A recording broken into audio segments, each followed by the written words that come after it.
이게 나눠 먹는 게 정말 중요해요. 제가 얼마 전에 부산교구 다락방 기도회라고 우리 신부님들 열심히 기도하는 신부님들 모임에 갔어요. 한 70쯤 된 마산교구 신부님이 그런 얘기를 하더라고요. 당신이 아메리카에 강의를 갔었대요. 그럼 하여튼 아메리카에 있는 나라인데. 근데 신부님이 오면 방울뱀을 삶는데요, 잡아서. 그거 하면 안 되는데 어쨌든 방울뱀을 삶아갖고 아주 진액을 5봉을 줬대요. 근데 이거를 1시간에 1봉씩 먹어야 된다는 거예요.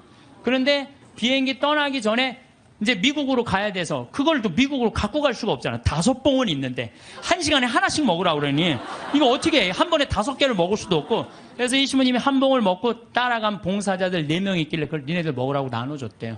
나눠주고 이제 먹으니까 막 몸에 열이 나고 막 여기서 이 하얀 속옷이 노랗게 변하더래. 뭐가 진액이 나와갖고. 미국에 갖고 이제 그 얘기를 했더니 의사가 그런 얘기를 하더라고요. 신부님, 만약에 신부님이 급한 마음에 5봉을 다 먹었으면 신부님은 장협착으로 죽었다는 거예요. 그러니까 장협착으로 죽을 수도 있었다는 거예요. 근데 신부님이 나누는 바람에 신부님도 살고 나머지 사람도 다 사는 거라고. 근데 그 신부님이 70인데 피부가 나보다 더 고와. 방울뱀을 먹어서 그런지,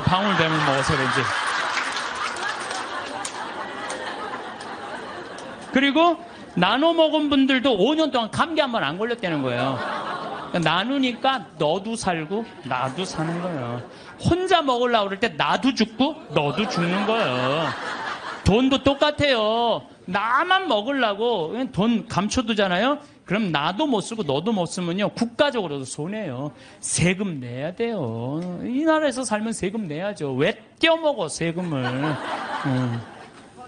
욕심 때문에 망하는 거예요. 도둑놈 심보가 많아요. 아파트 다단계. 제가 항상 제일 경계하는 게 바로 다단계. 우리 교우들 가정방문 가면요, 샴푸 100개, 비누 100개, 무슨 건강식품 막 100개씩 있는 집들 많아요. 그 뭐예요? 다 다단계 하는 집들이에요. 다 망하는 거예요. 그게 욕심 때문에 망하죠. 성실하고 부지런한 사람들 안 망해요. 안 망하게 되겠어요. 돈을 벌려고 별별 짓을 다 해요. 나는 100조 규모의 중국과 컴퓨터 합작 회사 했다고 또 70조 규모의 브라질 대륙 횡단 철도 추진한다면서 노인들한테 190억 돈 사기친 사기꾼이 있어요. 근데 거기에 들어간 사람들이 학교 교장 선생님들, 정말로 똑똑하다는 사람들이 다 사기당한 거예요. 근데 어떻게 사기를 당했나 보니까 100원짜리 주식을 사면 된대. 100원짜리 주식을 사면은 요게 6년 만에 이게 10만 원이 된다고. 이게 뛰면 그렇게 뛴다고. 그럼 이 사람은요, 1 더하기 1은 2인데 1 더하기 1이 이게 1000이 되는 거야. 그냥 내가 생각을 하는 게 1억 투자하면 이게 100억이 벌려? 그럼 1억을 내는 거예요. 100억 생각하고. 그러니까 저런 거에 사기를 당할까? 그런데 사기를 당하더라고요. 뭐 때문에? 욕심이라는 요 악마 때문에요. 다 함정에 빠지는 거예요. 수원에서는 백화점 상품권 1000만 원 투자하면 매일 92만 원씩 주겠다고 사기를 쳐갖고 140억을 투자한 사람. 이 사람 저 사람 다 돈 끌어다가 다 투자하는 거예요. 여러분들 생각을, 나도 수원 사람이지만 수원 깍쟁이들이 사기당했다는 게 난 이해가 안 돼요. 수원 깍쟁이들이 아마 여러분들도 많을 거예요. 1000만 원을 내면 한 달에 90만 원씩 나와? 그럼 한 달이면 다 나오네? 내는 거죠. 사기꾼들의 그 말에 다 넘어가는 거. 돈은요, 하나님한테 기도한다고 오는 게 아니에요. 열심한 사람, 부지런한 사람이 돈이 오는 거지, 아무것도 안 하면서 기도하면 돈이 어디 그런 이상한 하여튼 그런 거. 그러니까 얼마 전에 무슨 며느리가 시댁집에 4군데 불을 질렀다며요. 불을 질렀는데 왜 질렀냐니까 점쟁이가 시댁에 불이 나면 로또가 된다고. 그래갖고 그냥 불 질렀다는 거 아니야. 아이고 참.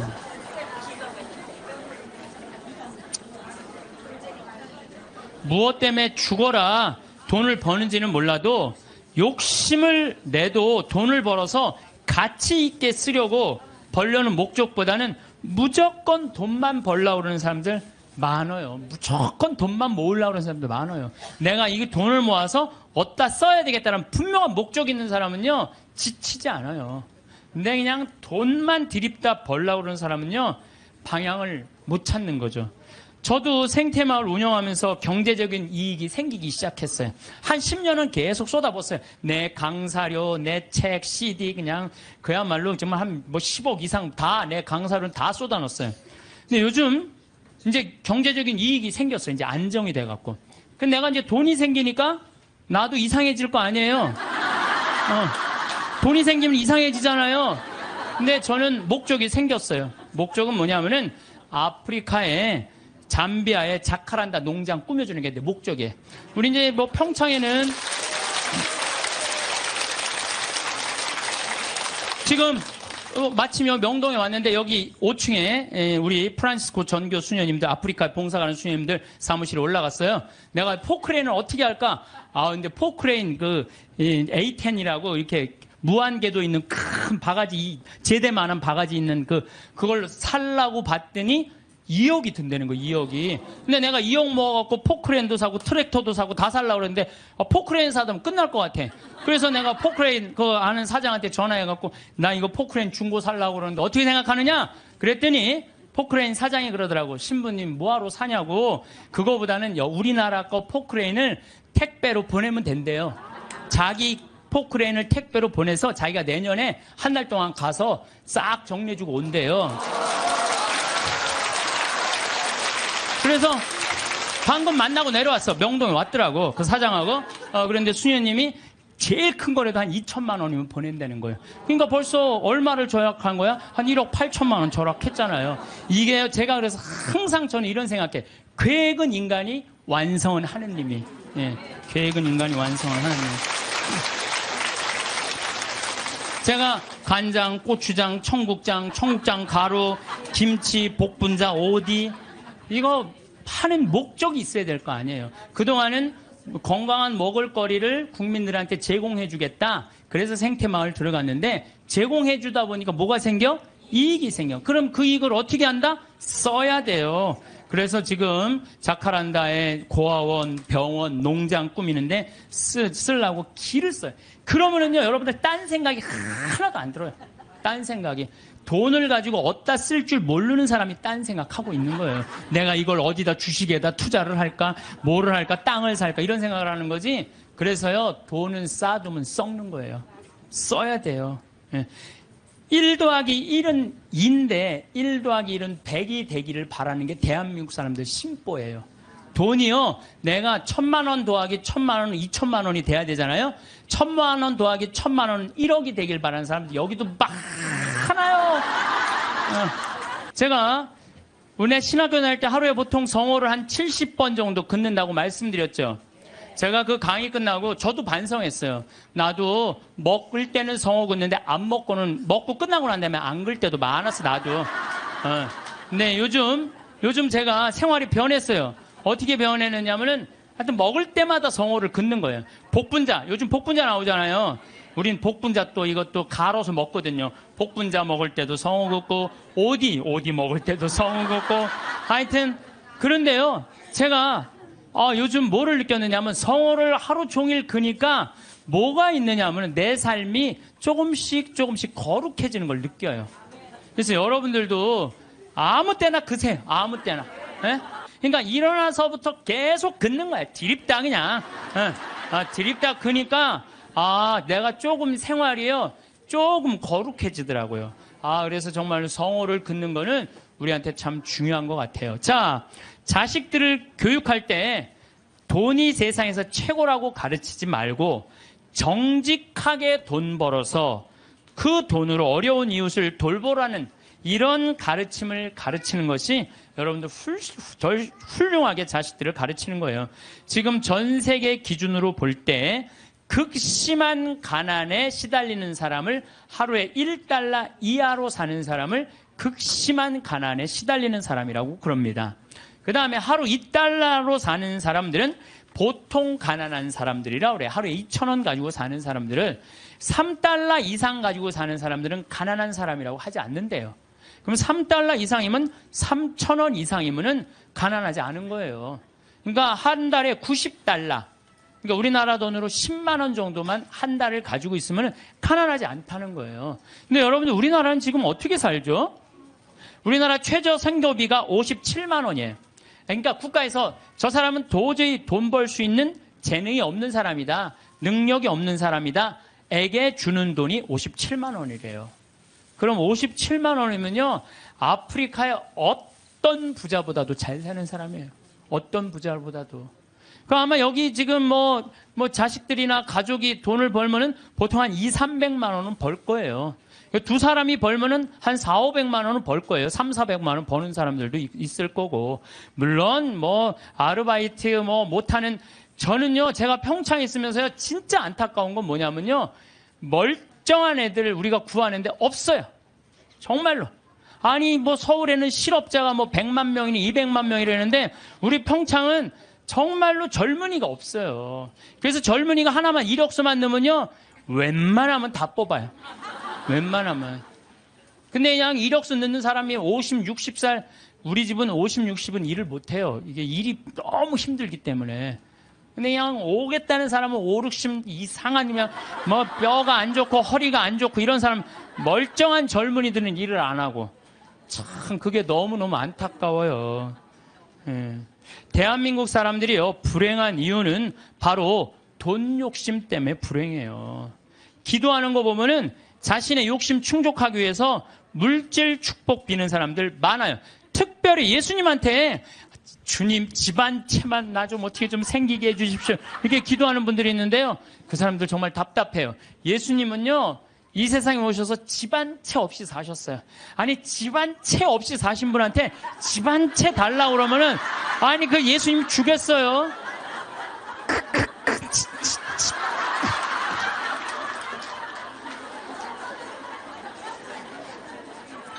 예수님께 기도 열심히 청하면 물질의 축복을 받는다는 이야기는 믿음을 가장한 도박이고 강탈이에요. 여러분들 어떻게 믿을 때 돈 축복 달라고 그래요? 여러분들 돈 때문에 믿는 거예요? 여러분들 뭐 때문에 믿는 거예요? 하늘나라 때문에 믿는 거 아니에요? 그러면 하늘나라를 먼저 구해야지. 내가 굴기도 열심히 하면 집 한 채. 아니 어디 빌 때를 대고 빌어야지. 집 한 채 없는 분한테 저기 집 달라고 그러면 돼요. 예수님에게 기도할 내용은 하느님 나라와 그의 정의이지 집이 아니라는 거죠. 재물 축복은 성서에도 이렇게 표현합니다. 잠언 10장 4절을 보면 게으른 손바닥은 가난을 지어내고 부지런한 이의 손은 부를 가져온다. 얼마 전에 판교 신도시 거기 로또라고 그랬잖아요. 그럼 내가 한 2억에 이제 아파트를 사뒀단 말이에요. 2억짜리를 사두고 10억 뛰게 바라는 사람들 많아요. 그렇죠? 1 더하기 1은 2인데 1 더하기 1은 10이라고 생각하는 거야. 근데 안 뛰었어. 지금 부동산 경기가 엉망이잖아요. 안 뛰었는데 나 2억 주고 샀는데 10억 되길 바라는 마음으로 샀는데 8억이 안 뛴 거 아니에요. 이 사람 이 생각을 하는 거 8억을 손해봤다고 생각을 하는 거예요. 8억을 손해봤다고 생각하니까 억울해요, 안 억울해요? 억울한 거야. 근데 문제는 뭐냐면 그 2억을 여기저기 돈을 끌어다가 산 거야. 그럼 이 사람 망해요, 안 망해요? 그래서 욕심이 망하는 거예요. 또 청와대 판검사들을 청와대가 판검사들이 보호하는 로얄 패밀리 클럽이라고 써있어서 2천억을 떼어먹은 사람도 있어요. 말도 안 되는 거에 사기당하는 건 다 여러분들은 뭐 때문에 그래요? 욕심 때문에. 그 욕심이 나를 끌고 들어가는 거예요. 그러니까 제발 1 더하기 1은 2지 1 더하기 1은 100이 아니에요. 무슨 돈이 뻥튀기 과자에 넣어놓으면 뻥 하고 터져갖고 그냥 막 엄청나게 요 뻥튀기 과자에 쌀 요만큼 넣잖아요. 나 뻥튀기 평창에서 뻥튀기 기계도 하거든요. 애들 오면은 그 요만한 쌀을 뻥튀기 기계에 넣어요. 그래갖고 막 1시간 정도 열을 가하면 뻥 하면 엄청나게 커지잖아요. 돈이 그렇게 되는데 돈은 절대 그렇지 않아요. 하나하나 쌓이는 거죠. 여러분들 내가 정말 똑똑하진 않지만 내가 똑똑하지 않은 머리로 생각을 해봤어요. 여러분들 왜 사기를 당하느냐. 나라 경제가 3% 성장한다면요. 은행 이자는 3% 넘기가 힘들어요. 정기 적금을 넣어야 3.9%예요. 오늘 아침에 내가 라디오에서 들었어요. 정기 적금을 넣어야 3.9%예요. 그러면 그걸 3.9% 넣어봤자 1억 넣어봐야 30만 원, 40만 원 나오는 거야. 300만 원, 400만 원 나오는 거야. 1억 넣어야. 한 달에 30만 원 나오는 거야. 1억 넣어야. 그러니까 이 돈 갖고 뭘 해. 근데 어떤 사람이 살살살살 꼬셔요. 여기 펀드에 넣으면은 이게 한 20% 이익이 나와. 이게 너만 알아. 너만. 아무한테도 안 알려주는 거야. 내가 너만 알고 있어. 이거 여기다 넣으면 20%. 1억에 20% 2천만 원이란 말이야. 그럼 한 달에 200만 원씩이면은 어때요? 할만하죠? 그래서 사기를 당하는 거예요. 그래서 국가 경제가 3% 성장이면요, 이자는 3% 넣기가 어려워요. 근데 만약에 15%, 20% 얻을 수 있다라고 말하고 다가오는 사람은요, 100% 사기꾼이라고 생각하면 돼요. 3% 이자에 3.5% 이거는 돼요. 근데 내가 20%까지 불려줄게. 100% 사기꾼이라고 생각하면 돼. 그런데 이렇게 듣고도 오늘 나가서 여기 말이야, 너만 알아, 너만 알아. 예. 그래? 넘어가는 거죠. 노름, 경마, 강원랜드 도박만 하지 않았어도요, 자녀들과 여행도 다니고 좋은 일도 하고 부부가 함께 여행하고 부모님한테 용돈 드리고 여유롭게 살 사람들 많아요. 근데 저 지금 경마장, 무슨 경정장, 무슨 뭐 전부 다 이 사람들 영혼 망가뜨리는 거예요. 정말 여러분들 그런 거 뭐 재미로 가다가 인생 망치는 거예요. 재미로 가다가. 예. 그 귀중한 돈 제대로 한번 써보지도 못하고 공중에 날리는 사람들 많습니다. 아니 200억 있으면 뭐하러 강원랜드 갖고 그걸 그냥 날려요. 200억 가지고 고아원도 짓고 어려운 사람 장학재단도 설립하고 버려진 독거 노인들도 돌봤어요. 거기만 쭉 일주일에 돌아다녀도 그렇게 해도요, 인생 의미도 찾고 행복하고 삶의 보람도 느낄 거야. 200억을 날리고 나면, 그러니까 거기서 뛰어 죽는 사람 1년에 50명, 60명이 뛰어 죽는다는 거예요. 사기당하는 분들 다 이유가 있어요. 하루아침에 벼락부자시고 좀 욕심 가지고 있는 사람들, 지금 버는 수입보다 더 큰 수입을 벌 수 있다는 말에 현혹될 때, 그래서 전 대박이라는 단어를 싫어해요. 대박이 어디 있어요, 대박이. 그 달 벌어서 내가 500만 원, 300만 원 벌으면 그중에 50만 원, 60만 원 저금해서 한 5년, 10년 해갖고 1억, 2억 맞추고 집 한 채 사고, 그 집 사고 또 한 10년 열심히 일해갖고 한 3, 4억 해갖고 퇴직할 때 한 4억, 5억 정도 지니고, 그리고 그거 가지고 늙을 때까지 살아가는 거죠. 그러다가 정말로 돈이라는 건 축복이에요. 그거 오는 수가 있어요. 내가 산 집이 어쩌다가 떼어갖고 그걸 정리해갖고 다시 좀 어떻게, 그 정도는 되더라도 어느 날 갑자기 떼돈을 버는 일은 없어요. 또 떼돈을 번다고 여러분들 행복하지도 않아요. 내가 전 시간에도 말했지만 떼돈을 보면요, 이 사람들 떼같이 몰려. 떼같이 몰려갖고 돈 꿔달라. 머리 아파요. 여기 계신 분들 이런 분들이 있어요. 입만 열면 돈이 원수라고 말하는 사람. 이렇게 말하는 사람들 사기당할 가능성이 많아요. 돈이 원수야. 이런 사람들 사기당할 가능성이 많아요. 돈이 원수야. 그런데 예수님이 원수를 사랑해라. 그러니까, 내가 돈을 사랑해야 되겠구나. 돈을 너무 사랑하다 보면, 디모데후서 1장 6절, 6장 10절에 보면요, 돈을 사랑하는 것이 모든 악의 뿌리입니다. 돈을 따라다니다가 길을 잃고 신앙을 떠나서 결국 격심한 고통을 겪는 사람들도 있습니다. 그래서 여러분들 사기당하기 싫으면요, 사기꾼들의 특징이 있어요. 호화롭거나 명품 이야기 많이 하면서 입만 열면 대박 터진다고 말하는 사람들, 이런 사람들 사기꾼들 가능성이 많아요. 자신이 뭐 누구 유명인 영화배우, 무슨 국회의원, 무슨 정치인들 안다고 맨날 입만 열면 얘기하는 사람들 사기꾼일 가능성이 많다는 거예요. 전화번호가 이유도 없이 자주 바뀌는 사람들, 여러분들 전화번호 그냥 끝까지 쓰는 사람들 있죠? 이 사람들 사기꾼들 아니에요. 근데 그냥 전화번호 또 바뀌었어, 이 사기꾼일 가능성이 많다는 거예요. 그리고 또 누가 사기꾼이, 지금 오늘 계약하지 않으면 이 기회는 다시 오지 않는다. 이렇게 꼬시는 사람들, 이거 사기꾼 며칠 전에 우리 부관장 신부님이, 우리 생태마을에 부관장 신부님이 있는데 아주 젊은 신부, 이제 30살 막 된 신부인데, 이 신부는 조혈 모세포를 기증을 했어요. 조혈 모세포를 기증해갖고 작년에 어떤 아가씨가, 맞는 아가씨가 있대. 이게 20만 분의 1의 확률이랬는데 맞는 아가씨가 갖고 작년에 기증을 했어요. 근데 이 아가씨가 또 좀 안 좋았나 봐. 그래서 얼마 전에 가서 그걸 기증을 했어요. 또 기증을 하고, 이제 평창이니까 무슨 빈센트 병원에 가서 기증을 했는데, 이제 이게 내가 그 골수가 찼는지 안 찼는지 확인을 해야 되는데,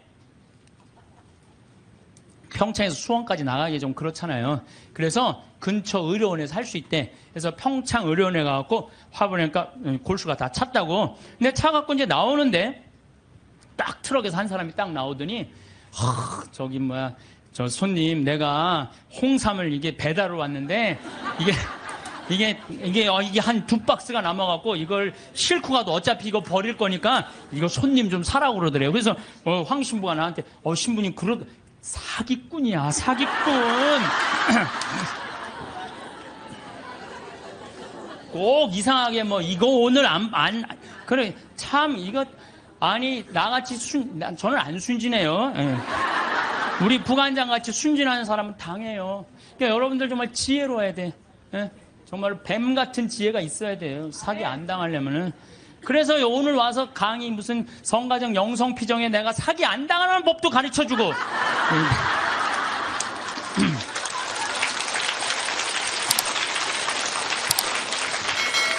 특별히 제가 부탁하고 싶은 게 있어요. 교우들끼리 돈거래하지 마세요.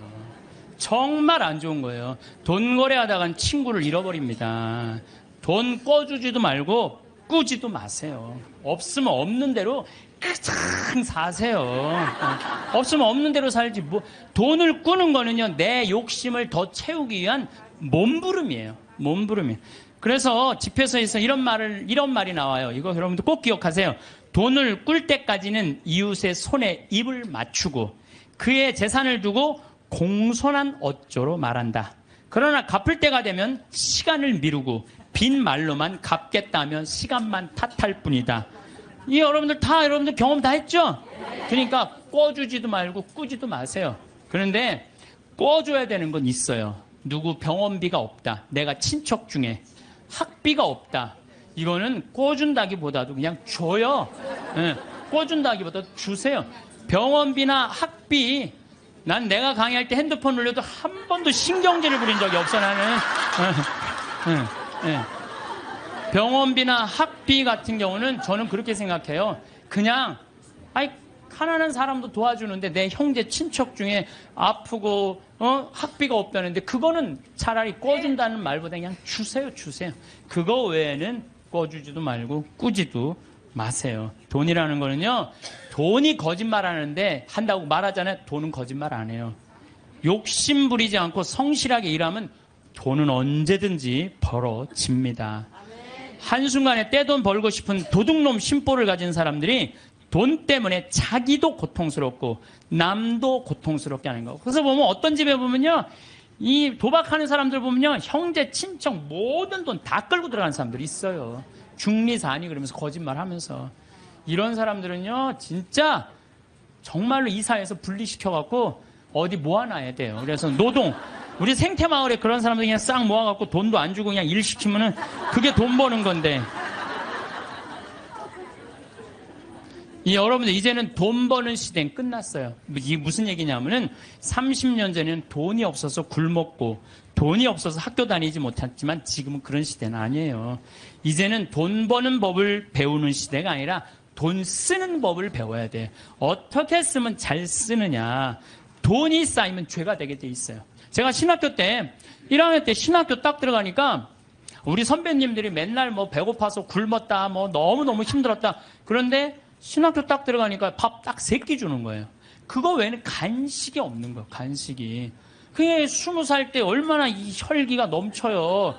근데 밥 3끼 아무리 많이 먹어도 밤 되면 배고프잖아요. 그냥 어떨 때 그냥 물 먹고 배고프니까 그러고도 있는데 외출할 때 되니까 배고플 거 생각하고 식빵을 사. 식빵을 사갖고 이제 혼자 먹으려고. 근데 식빵을 이렇게 놔도 이제 어떻게 20줄을 다 먹어요. 한 4줄 먹으면 배부르잖아요. 그럼 이제 다음에 먹으려고 놔두면 이놈들이 얼마나 코가 빠른지 그 식빵 있는 걸 너무너무 잘하는 거예요. 그러고 식빵을 보면 다 훔쳐먹고 없는 거예요. 그래서 내가 식빵을 사면은 내가 이 식빵을 뺏기지 않으려고 어떻게 해요? 그냥 저기 침대 맨 안쪽에 침대 밑에 옷장이 있었거든요. 그 맨 끝에 이제 몰아 넣는 거죠. 그래서 내가 이제 난 신학교 때 깐또레스를 했어요. 매 미사마다 노래하는 그 깐또레스를 했으니까 맨날 그거 연습하느냐고 여기 뛰어다니고 저기 뛰어다니고 보면 한 3일 정도 뛰어다니면은 빵 넣은 걸 까먹어요. 빵 넣은 걸. 그래갖고, 나 빵 먹어야지, 빵! 그래갖고 딱 보면은, 그게 곰팡이가 썰어져요, 곰팡이가.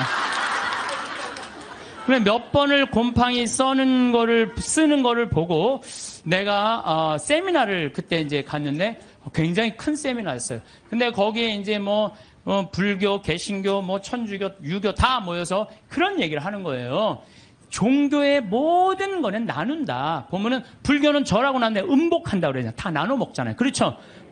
불교는 공양 드리고 뭐라 그래? 공양한다 그래. 나눠 먹는. 그걸 공양한다 그래. 나눠 먹는 거 공양한다 그래. 하다못해 무당도 굿떡을 돌린다. 무당으로 굿떡을 돈다. 우리는 성체 나눠 먹는 거다. 나눠 먹는 거. 쌓아놓으면 썩는다. 쌓아놓으면. 제가 그 얘기를 듣고 딱 내 모습이 생각나네. 그 식빵 혼자 먹겠다고 깊숙한 거 쌓아놨던 내 자신이 그것도 맨날 성체화하는 내가 너무 창피하더라고요. 그래서 식빵을 사갖고 들어오면 그 다음부터는 다 불러요. 친구들. 내 친구들. 야, 일로 와봐. 내 식빵 사와. 다 나눠 먹었어요. 나눠 먹으니까 뭐가 좋으냐면 곰팡이 썰어서 버리는 게 없는 거예요. 나도 못 먹고 너도 못 먹잖아요. 그렇잖아요. 그러니까 걔네들도 이제 외출해갖고 사갖고 오면은 나한테 얻어먹었으니까 어떻게 해? 풀러다가 또 나눠 먹고. 그러니까 한 2학기 되니까 늘 배불리 먹더라고요. 특히 교회 안에 돈이 쌓이면 그 돈은 서로 뜯어먹으려고 모략과 모함이 난무합니다. 교회는요, 돈이 생기는 대로 쌓아두지 말고 나눠야 돼. 제가 정말 생태마을 한 10년 동안 빚에 허석이다가 이제는 농산물도 잘 팔리고 피정도 많이 오고 해서 이젠 정말 편안해졌어요. 근데 저는 제 신념이 뭐냐면은 그 달에 번 건 그 달에 다 쓰자. 이게 내 신념이에요. 그래서 제가 막 이 강의 때 여러분들 돈 있으면 여행 다니라고 그러잖아요. 내가 여러 차례 얘기했지만 올해 2월 달에 처음으로 우리가 빚이 없었어요.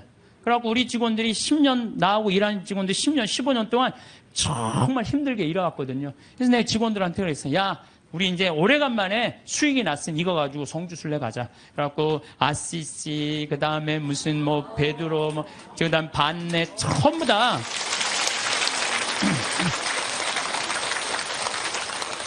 여러분들, 돈은요, 쓴 것만 내 돈이에요. 쓴 것만 내 돈. 여기 계신 분들 재산이 100억 있었는데 하나도 안 썼어. 그분은요, 거지예요, 거지.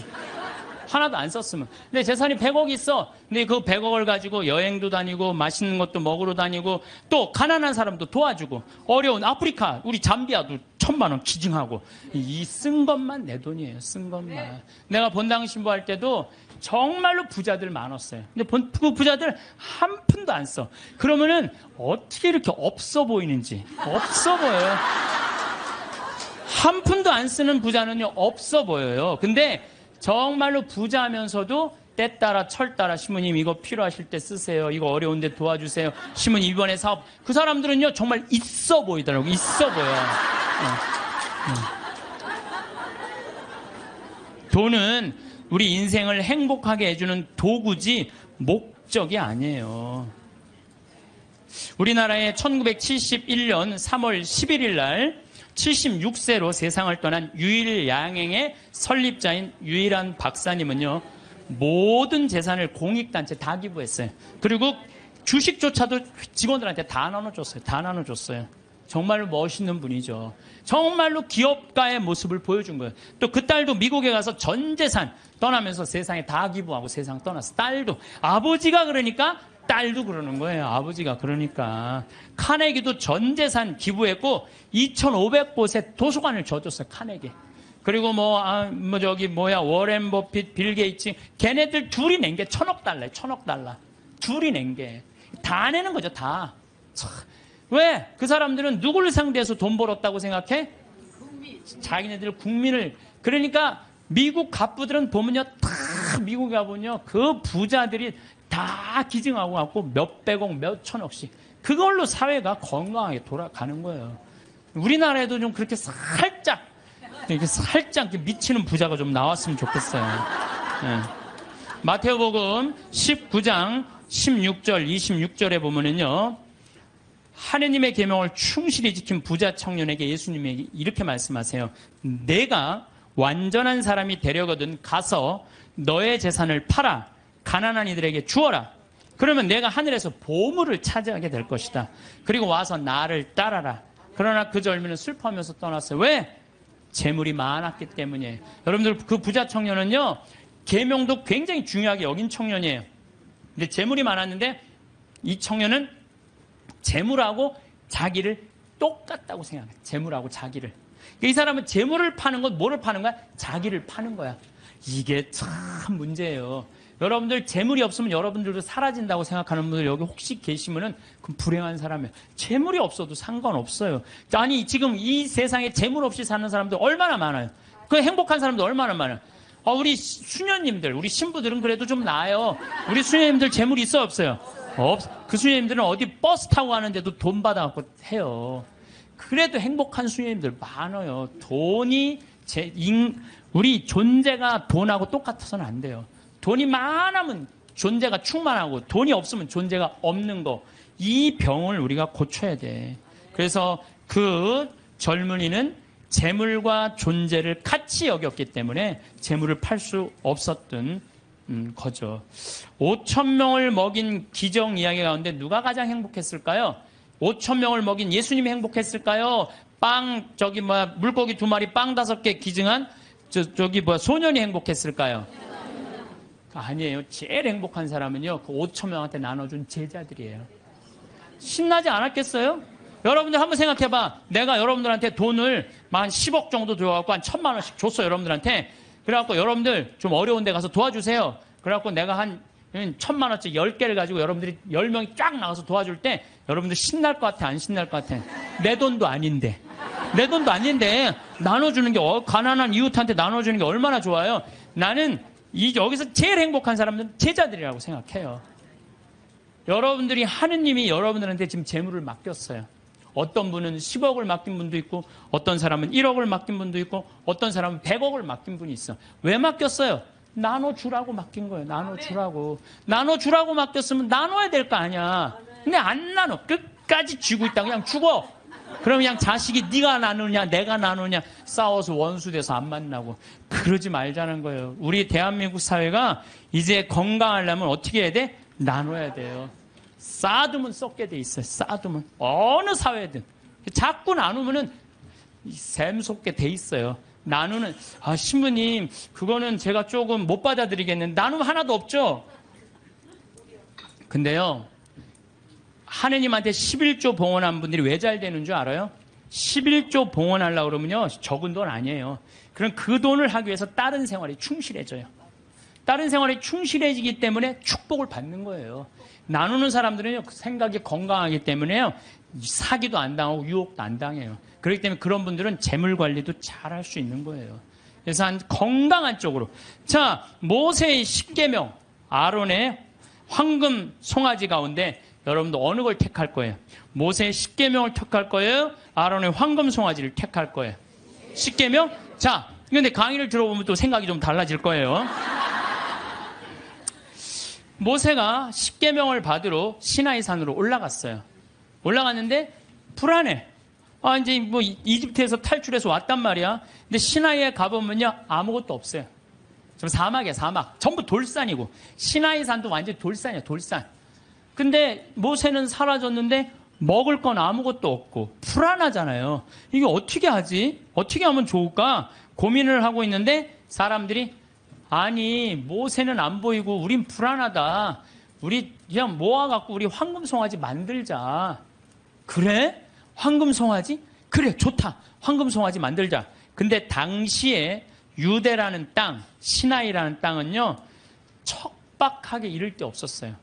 그 척박한 땅을 가르려면 누가 있어야 돼? 소가 있어야 돼요. 소가 없으면 농사 못 져요. 소가 없으면. 소가 쟁기로 이랑과 고랑을 만들어줘야 돼요. 그래서 이랑이 높아야 돼. 이랑이 높아야지 씨를 이렇게 넣으면은 그 씨들이 바람에 잘하고, 고랑이 있어야지 물도 잘 빠지고. 그러니까 그걸 사람 손으로 하려면 농사 못 져요. 그러니까 이스라엘 사람들에게 있어서 소는 그냥 소가 아니에요. 이건 생명하고 똑같은 거예요. 그리고 그냥 소예요? 뼈 주지, 우유 주지, 고기 주지, 가죽 주지. 그러니까 이 황금 송아지, 우리가 그냥 생각하는 그런 송아지가 아니에요. 이 사람들한테는 모든 걸 다 주는 거예요. 그러니까 황금 송아지를 딱 하면 마음이 놓여 안 놓여? 놓이잖아. 저게 우리를 먹여 살리는 거예요. 십계명 무슨 십계명이 밥 먹여줘. 그래갖고 그냥 이 십계명 그냥 다 때려치고 그냥 황금 송아지 속에서 그냥 제가 이 고추 농사를 지면은요 많은 사람들이 저한테 그래요. 시면 어떻게 농약을 안 치고 어떻게 고추 농사를 짓느냐고. 돼요. 왜냐하면은요 이 고랑이 보통 우리 농사 짓는 분들 고랑이 20cm도 안 돼요. 근데 우리는 거의 50cm 정도 넓어요. 고랑이. 이랑도 높고. 이게 50cm 넓으면요. 아이고 저게 무슨 농사야? 그럴 것 같은데요. 고랑이 넓으면요. 바람이 잘 통해요. 바람이 잘 통하면 병이 안 들어. 역병 뭐 이런 거 안 들어요. 그런데 보면은 바닥바닥해. 그러니까 처음에 우리 저기 도돈리 응암리 주민들이 신부님 그렇게 해서 농사를 어떻게 짓느냐고. 근데 놀라운 거는요. 이 고추가 열릴 때 보면요. 이 대가 견디질 못해요. 너무 많이 열려갖고. 그래서 제가 그걸 보면서 농사도 욕심 부리면 안 돼요. 그리고 내가 정말 놀라운 거는 감 있잖아, 감이요. 5월달만 되면은요. 이렇게 자라다가요. 그 애를 다 조절을 자기네들 느껴요. 그래갖고 올해는 좀 많이 괜찮을 것 같다. 그런데 올해는 좀 날이 좀 괜찮을 것 같다. 감이 다 알아요. 그래갖고 다 떨어뜨려요. 보면은 5월달에 가면 감 조그만 거 다 떨어져 있어요. 감 하시는 분들 아시죠? 그 왜냐면 자기가 조절하는 거야. 그러면은 감이 아주 튼실하게 열리는 거야. 아니 우리 지금 토마토 하고 있지만 토마토 이거 꽃을 안 따주잖아요. 조그맣게 열리고 커지지는 않아요. 그러니까 뭔가 포기를 해야 돼요. 포기를 해야 돼. 그러니까 이랑 고랑. 어쨌든 이 사람들은 그 이랑과 고랑을 만들어주는 누가 고마워? 황금 송아지가 고마운 거예요. 여러분들 여기 계신 분들 십계명보다는 황금 송아지 집에 가보면 황금 송아지 한 마리씩 다 아니 집에는 없어도 머릿속에 황금 송아지 있는 분들 많아요. 근데요 계명을 택할 것이냐 황금 송아지를 택할 것이냐 이건 여러분들 잘 생각해야 돼요. 황금 송아지는 세상이에요. 계명은 하느님이고 내가 뭘 붙잡고 살 것이냐. 하느님 붙잡고 산다고 돈 축복 안 받는 거 아니야. 제가 말씀드렸지만 정말로 하느님 뜻대로 살아가면 이 사람들 재물 쌓여요. 이 사람이 사기를 당하겠어요? 엄한 짓을 하겠어요? 성실하게 살면 돈 쌓여요. 다 엎어지는 건 다 1 더하기 1은 100이라고 믿는 사람들이 다 엎어지는 거지 1 더하기 1은 2라고 생각하는 사람들은 안 엎어집니다. 예, 망하지 않아요. 예.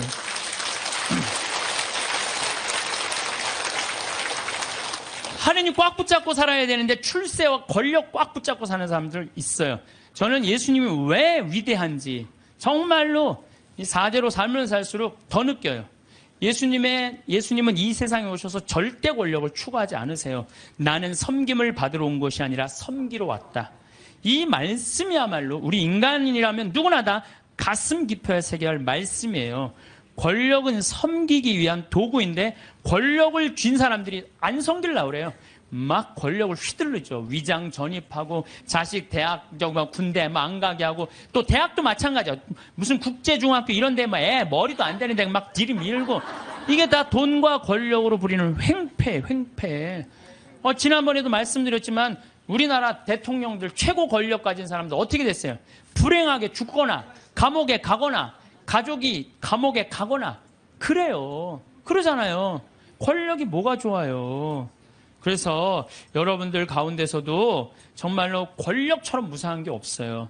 권력을 쥐고 있을 때만 좋지 권력에서 밀려나면은요 비참하고 심지어는 모욕과 보복까지 당하는 게 권력이에요. 요즘 나는 그 전두환 무슨 국회법 통과되는 거 보면서 권력이라는 게 참 무상하구나. 저 전두환이라는 저 대통령이 얼마나 정말로 기가 막힌 권력을 가졌어요. 근데 지금은 모든 국회의원들이 다 10년 연장하자, 뺐자. 그게 권력이라는 게 이렇게 무상한 거예요. 권력을 꽉 잡고 사는 것보다 하느님 꽉 잡고 사는 게 훨씬 더 낫습니다.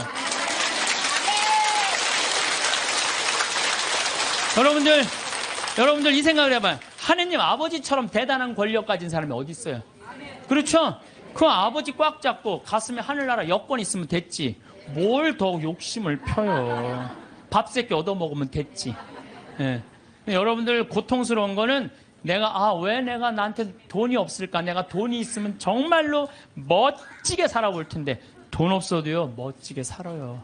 마음이 건강하고 생각이 바른 사람은요, 돈 없어도 건강에 살아요. 근데 이 정신이 썩은 사람은요, 100억을 갖다 줘, 1000억을 갖다 줘. 다 소용없어요. 다 소용없어요. 그래서 뭐가 우리 마음 안에는 하느님의 계명이 있어야지 황금 송아지가 있으면 안 돼요. 그래서 오늘 여러분들 마음 안에 혹시 내가 지금 나를 괴롭히는 건 뭐 때문이야? 황금 송아지가 날 지금 끊임없이 그 뿔이 내 가슴을 받는데도 그래도 좋아. 나는 황금 송아지 뿔에 받쳐도 좋아. 나는 죽어도 좋아. 예, 그러시지 마시기를 정말로 바라겠습니다. 저는 나중에 하느님 앞에 갔을 때 너 어떻게 살아왔느냐? 저 대통령인데요. 너 어떻게 살아왔는데? 나 신부였는데 너 어떻게 살아왔는데? 나 장관이었는데요. 너 어떻게 살았는데? 나 구역장이었는데 너 어떻게 살아왔느냐? 뭐 어떻게 살아요? 너 어떻게 살아왔는데?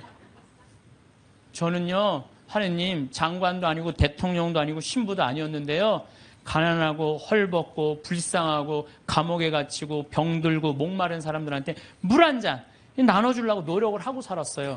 너 하늘나라. 베드로 성인이 너 하늘나라. 저는 장관인데요, 전 대통령인데요, 전 신부인데요, 계속 시험에 계속 떨어지는 거예요. 마태복음 25장만 읽어보면요, 우리가 하늘나라를 어떻게 통과하는지 너무너무 잘 써 있어요. 그래서 여러분들 마지막 날 하늘나라 여행 떠날 때 쫙 여권 내놓고 이 은행 통장 잔고 뭐 어떤 잔고가 필요해? 어렵고 가난하고 불쌍한 사람한테 도와준 잔고를 하나님한테 내놓으시기를 바라겠습니다. 시간은 누구에게나 공평하게 주어집니다. 매년 차곡차곡 쌓이는 마일리지처럼 아이는 서서히 청년이 되어가고 청년은 자연스레 늙어 노화의 길로 접어들지요. 하지만 나이 들미 곧 노쇠를 의미하는 것은 아닙니다. 나이와 관련한 모순된 속담 두 가지가 있습니다. 나이는 못 속인다와 나이는 숫자에 불과하다. 둘 다 나이 듦을 이야기하지만 전자가 나이에 굴복하고 노쇠 수순에 순응하는 의미라면 후자는 육체적 노화를 벗어나려는 자발적 의지가 담겨 있습니다. 여러분은 둘 중 어떤 속담을 품고 사시나요? 나이 듦이란 물리적 노화일 뿐 우리 몸 안에 가슴에 청춘을 담는 일은 내 의지와 결정에 따라 얼마든지 달라질 수 있습니다. 지금이라도 변화하고 싶다면 잘 늙어가는 것이 곧 오래도록 청춘으로 사는 길이겠죠. 나이 들면 이런 마음으로 살다 갑시다. 삶을 남과 비교하지 말고 남을 원망하지 말고 부모로서 자식이 잘 되길 바래도 자식들에게 너무 기대하지 말고 지난 날을 후회하지 말고 내 운명이라 생각하고 운명이다 해 세상 떠날 때 부와 권력, 명예 다 놓아버리고 빈손으로 홀가분하게 미련 없이 미소 짓고 떠나게 해달라고 기도하며 삽시다. 재물이 많아도 만족하지 못하고 더 많은 재물을 모으려고 발버둥 치면 재물의 노예가 되어 가진 재물에 만족하지 못해 마음이 가난하고 많은 재물이 없어도 가진 것에 만족하고 분수에 맞게 즐겁게 살면 마음이 부유의 부자입니다. 가난한 사람과 부자는 마음먹기에 달려 있습니다. 영겁의 세월 속에 인간의 삶은 흐르는 물과 같고 하늘에 떠가는 구름과 같고 올 때는 순서가 있지만 이 세상 떠날 때는 순서도 없고 언제 떠난다는 기약도 없어 몇 분 후를 모르는 것이 인생이라 합니다. 지난 날은 다시 돌아올 수 없고 미래는 기약이 없으니 지난 일에 미련 갖지 말고 미래를 너무 기대하지 맙시다. 지금 주어진 이 시간이 생애 제일 소중하다고 생각하며 보람있고 즐겁고 행복하게 보냅시다. 노년에 친한 친구가 두 사람만 있어도 인생을 잘 살았다는 말이 그때는 마음에 와 닿지 않았는데 정년 후에야 실감이 납니다. 친구가 될 수 있는 조건이 첫째, 가까이 살아 언제든지 부르면 올 수 있고 둘째, 취향이 같고 건강해야 동행할 수 있고 생활 여유가 같아야 함께 여행도 하고 술도 함께 부담 없이 나눌 수 있습니다. 나이가 들면 세상을 이런 마음으로 즐겁고 행복하게 살다 운명이 다 해부르면 큰 고통 없이 미소 짓고 미련 없이 떠날 수 있는 사람이 인생을 가장 잘 산 사람 아닐까요? 그래서 오늘은 나이 들어 성숙한 내면을 가지기 위해 반드시 피해야 할 행동 6가지에 대해 알려드리겠습니다. 오늘부터라도 5가지 중 1가지라도 실천하셔서 품격 있는 노후를 만들어 가시길 바랍니다. 인생 수업 바로 시작하겠습니다. 나이 들어 반드시 피해야 할 행동 첫 번째는 질서를 무시하는 사람입니다. 사람들이 전철을 타기 위해 출입문 양옆에 줄 서 있는데 한 나이 든 분이 맨 앞으로 끼어들었던 적이 있었습니다. 질서를 지키는 모습에 대한 평가는 나이 들수록 더 극과 극으로 갈리는 경향이 있습니다. 30, 40대면 당연한 모습처럼 여기는데 머리가 흰 나이 든 노인이 질서를 지키는 모습은 훨씬 더 존경스러운 마음이 듭니다. 어른도 저러는데 나도 본받아야지 라는 생각이 듭니다. 30, 40대도 어른인데 유독 노인에게 이런 마음이 든 이유는 무엇일까요? 바로 사회의 어른, 근본이란 생각이 크기 때문입니다. 반면 노인이 질서를 무시하는 모습은 더 추하게 보입니다. 어린 사람보다 더 비난을 받는 이유는 모범을 보일 위치에 있는 사람이기 때문입니다. 오래전 줄을 서자, 차선을 지키자라는 캠페인이 벌어진 적이 있습니다. 사고를 예방하고 모두가 편해지는 길이라는데 공감했습니다. 새치기하고 무단횡단하는 것은 정말 부끄러운 모습입니다. 그런데 이런 행동을 어른이 버젓이 하는 모습에 질서를 가르치던 부모는 아이의 눈을 가리게 됩니다. 배울 것이 없는 것은 괜찮습니다. 하지만 배우지 말아야 할 것을 하는 것은 어른으로서 부끄러운 일입니다. 이런 부끄러움은 나이가 들수록 더 커져 추하게 보이기까지 합니다. 아프거나 거동이 불편한 사람은 예외를 둘 수 있지만 나이 들어 질서를 무시하는 사람들을 보면 나이를 어떻게 먹었는지 혀를 차게 되고 자기만 아는 형편없는 사람으로 여기게 됩니다. 두 번째는 책임을 회피하고 남 탓하지 말아야 됩니다. 우리가 어른에게 기대하는 것 중 하나는 바로 성숙한 태도와 책임감입니다. 그렇다면 왜 책임을 회피하고 남 탓하는 사람이 나이가 못하고 추해 보일까요? 그 중심에는 존경의 가치와 신뢰의 손실이 있습니다. 우리는 일상에서 많은 선택과 결정을 내립니다. 그 과정에서 발생하는 실수나 실패는 자연스러운 일입니다.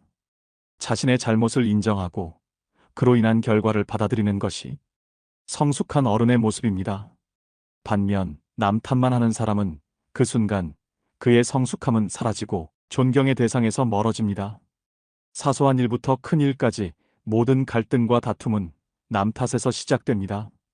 특히 가까운 사이일수록 그런 일은 더 많이 발생합니다. 부부 사이나 부모와 자식 관계에서 남 탓으로 인한 갈등은 작은 불씨에서 시작해 결국 끌 수 없는 화재로 발전하곤 합니다. 어떤 경우든 남을 원망하지 마세요. 특히 가족 중에 누구를 원망하고 미워하는 것은 절대 금물입니다. 자신만 더 소외됩니다. 노년에 사랑하는 가족들마저 내 곁을 떠나가고 주변에 사람이 없으면 비참한 노후를 보내게 됩니다. 남을 탓하기 전에 자신의 행동을 되돌아봐야 합니다. 모든 결과는 자신의 선택과 행동에서 비롯됩니다. 일이 잘 못되면 군자는 제 탓을 하고 소인은 남을 탓합니다. 나이 먹은 사람이라면 그에게는 지혜와 성숙함을 기대하게 됩니다. 그런데 책임을 회피하고 남 탓만 하는 사람은 그 기대치에 못 미칠 때가 많습니다. 그 사람을 보면서 아쉬움을 느끼게 됩니다. 나이 먹은 노인이 이런 태도를 보인다면 더욱 안타깝습니다. 노인은 제일 위에 있는 어른으로 그동안의 경험과 지혜로 후손이나 주변 사람들에게 좋은 영향을 미칠 수 있는 위치에 있습니다. 그런 노인이 책임을 회피하며 남 탓하는 모습은 정말로 추하게 보입니다. 지금부터라도 늦지 않았으니 미움을 버리고 사랑으로 가득 채우는 삶을 살아가시길 바랍니다. 세 번째는 죽음을 두려워하지 말아야 됩니다. 죽음을 경험해 본 사람은 아무도 없습니다. 따라서 죽음을 두려움의 대상이 아니라 삶에 대한 열망의 대상으로 전환해야 합니다. 우리의 인생은 죽음이 아니라 삶으로 파고들 때 그 진가를 발휘합니다. 우리는 왜 죽음을 두려워할까요? 죽음을 마주할 때 희망을 품어야 될까요? 아니면 체념해야 할까요? 죽음이라는 사건을 아예 잊고 살아갈 수만은 없습니다. 우리는 가족이나 친구들의 예상치 못한 사고 또는 질병으로 인한 죽음을 목격하곤 합니다. 가까운 사람의 죽음은 크나큰 슬픔을 안겨줍니다. 죽음이 슬픈 이유는 무엇일까요?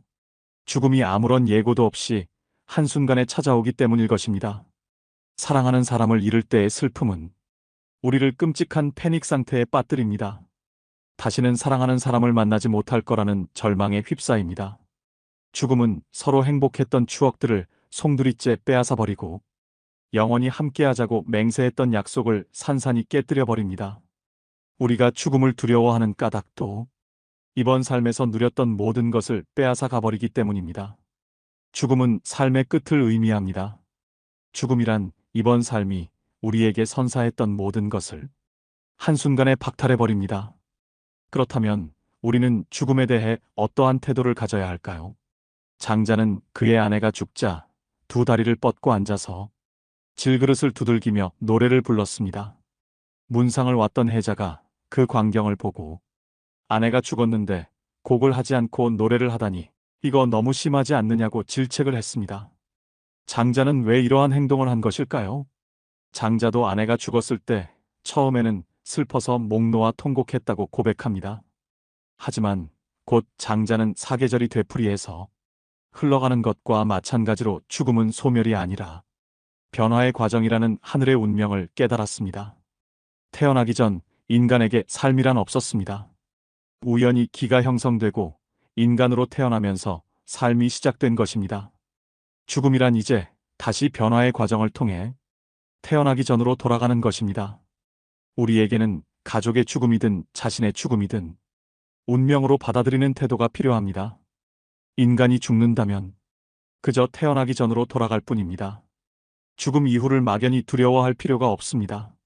네 번째는 허풍을 심하게 떨거나 자랑을 너무 많이 하는 것입니다.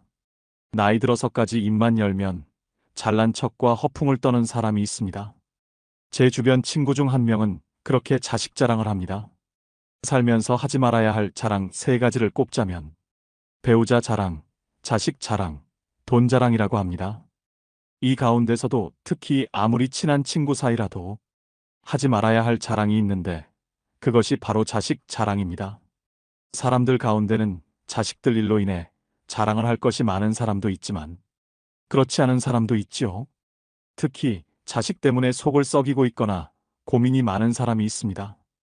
이런 사람 앞에서 자식 자랑을 하는 것은 아픈 사람 앞에서 자신의 건강을 자랑하는 것과 같습니다.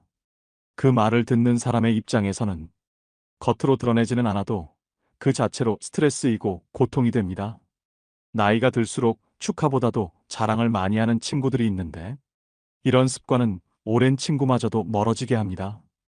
이처럼 사회에서 잘난 척과 허풍이 심한 사람을 만나게 되면 그때마다 느끼는 게 있습니다.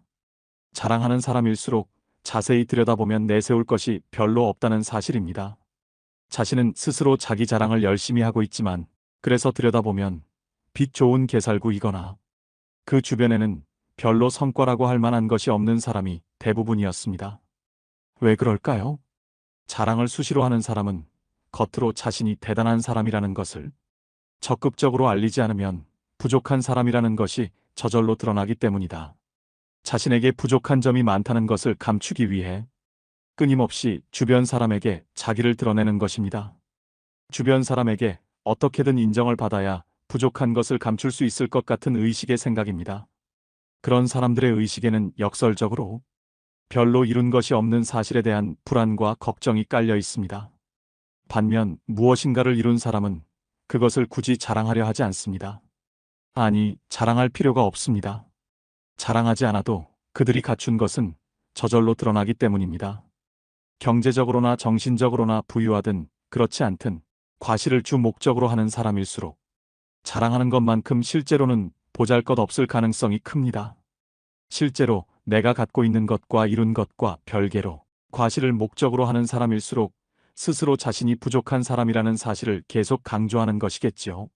사람들과의 관계에서 항상 겸손하고 베풀 줄 아는 것, 겸손과 베푸는 삶을 실천할수록 실제로 부자 마인드에 가까워지는 법입니다. 그렇게 아름답게 늙는 것입니다. 그것이 진짜 부자들의 자세이기 때문입니다. 5번째는 내적 성장을 최우선으로 해야 됩니다. 돈이나 권력과 같은 언제고 사라질 수 있는 그림자를 삶의 절대적 가치라고 믿고 살아간다면 실제로 그것들이 사라졌을 때 크나큰 상실감에 휩싸일 수밖에 없습니다. 반면에 내적 성장은 사라지지 않습니다. 내가 깨달은 참된 지혜는 누구도 훔쳐갈 수 없습니다. 질문하지 않는 삶은 무의미합니다. 우리는 어렸을 적 경이로움에 가득 찬 눈동자로 세상을 바라봤습니다. 그런데 자라면서 세상을 향한 호기심은 물론 자기 자신에 대한 궁금증을 서서히 잃게 됩니다. 이미 다 안다고 착각하기 때문입니다. 이 세상은 무엇으로 이루어져 있는지, 왜 그런 일이 일어나는지, 나는 어떻게 해야 하는지 집요하게 캐묻지 않습니다. 그렇게 서서히 고정관념에 갇힙니다. 세상 일에 대해, 그리고 더 나은 삶에 대해 캐묻지 않고 음미하지 않는 사람은 무미건조하고 무기력합니다. 더 좋은 삶을 상상하지 않으니 변화 역시 생기지 않습니다. 뭘 해도 시큰둥하고 재미없는 일상에서 삶의 의욕을 얻기란 불가능할 것입니다. 그렇다면 어떻게 해야 할까요? 질문을 통해 지혜를 스스로 깨우쳐야 합니다. 누구도 대신 답할 수 없는 질문에 질문을 던지고 자기만의 답을 찾아가는 것이야말로 세상에 대한 경이로움을 회복하는 방법이자 지혜를 얻는 태도입니다. 6번째는 내 몸을 사랑해야 됩니다. 마르고 날씬한 몸매가 미의 기준이 되면서 하루가 멀다 하고 온갖 종류의 다이어트 프로그램과 보조제, 갖가지 운동 방법이 홍수처럼 쏟아집니다. 그러는 동안 남녀를 불문하고 식이장애에 시달리는 사람들도 늘어나고 있는데요. 식이장애는 극단적 다이어트 후 폭식과 거식으로 우울증과 같은 심리적 문제를 일으키는 질병입니다. 우울증은 다시 폭식과 거식으로 이어져 악순환의 고리에 빠지게 됩니다. 오늘날 건강한 육체는 겉보기에 날씬하고 다부진 몸매와 동일시되고 있습니다. 아이러니하게도 날씬한 몸매를 얻는 대신 건강을 잃는 일이 생깁니다. 어떻게 하면 정신과 육체를 모두 건강하게 할 수 있을까요? 첫째, 내 몸을 사랑하는 것은 자유로워지는 첫걸음이다. 세상에서 말하는 아름다움의 기준을 충족시키기 위해서가 아니라 육체가 제 기능을 온전하게 발휘하도록 관리해야 됩니다. 남에게 보여주려고 인생을 낭비하지 마세요. 둘째, 마음의 허기를 정신적으로 채우는 것이다. 마음이 허해서 먹는다라는 말이 있습니다. 우리는 우울한 기분이나 불안, 허전함을 음식을 먹으며 채우곤 합니다. 그러고는 자책감과 우울감, 자기 혐오를 느낍니다. 불안하거나 우울하다면 식욕을 채우는 것 외에 다른 방법을 찾아보세요. 인간관계에서 만족감을 얻을 수도 있고 취미생활로 일상을 풍요롭게 만들 수도 있습니다. 중요한 건 허한 내 마음을 알아주는 것입니다. 잃어버린 만족감을 자기 자신에게 돌려주려 노력할 때 공허하고 외롭고 혼란스러운 마음에 그늘이 걷히게 됩니다. 세상에서 말하는 아름다움의 기준을 충족시키기 위해서가 아니라 육체가 제 기능을 온전히 발휘하도록 관리해야 합니다. 남에게 보여주려고 인생을 낭비하지 말고 타인에게 맞춰진 모습으로 스스로를 뜯어고치려 하지 말아야 합니다. 오늘의 영상 어떠셨나요? 사람들은 이미 지나버린 시간 속에 후회스럽다 말을 자주 합니다. 그때 참았더라면, 그때 잘했더라면, 그때 알았더라면, 그때 조심했더라면, 훗날의 지금이 바로 그때가 될 텐데, 지금은 아무렇게 보내면서 어리석게도 오늘도 자꾸 그때만 찾고 있습니다. 게으른 사람에겐 돈이 따르지 않고 변명하는 사람에겐 발전이 따르지 않는다고 합니다. 자기만 생각하는 사람에겐 사랑이 따르지 않고 비교하는 사람에겐 만족이 따르지 않으며 거짓말하는 사람에겐 희망이 따르지 않고 간사한 사람에겐 친구가 따르지 않지요. 세상을 아름답게 살려면 꽃처럼 살면 되고 세상을 편하게 살려면 바람처럼 살아가야 합니다. 꽃이란 자신을 자랑하지도 남을 미워하지도 않으며 바람은 어떤 그물에도 걸리지 않고 험한 산도 아무 생각 없이 쉽게 오릅니다. 그러니 나이 들어서는 꽃처럼 바람처럼 살아가야 합니다. 사람은 태어나면서부터 변해가는데 그것을 성장이나 노쇠라 합니다. 죽어가는 과정이기도 하지요. 나이가 들면서 늙어가는 이도 있고 낡아지는 이도 있고 익어가는 이도 있습니다. 여러분은 어느 쪽에 해당하시나요? 노인이라고 다 똑같은 것은 아닙니다. 아름답게 늙어가기 위해서는 세상의 변화에 발맞춰 현재 진행형으로 바뀌어야 합니다. 마지막으로 정지용의 시 향수 들려드리면서 오늘의 영상 마무리하겠습니다.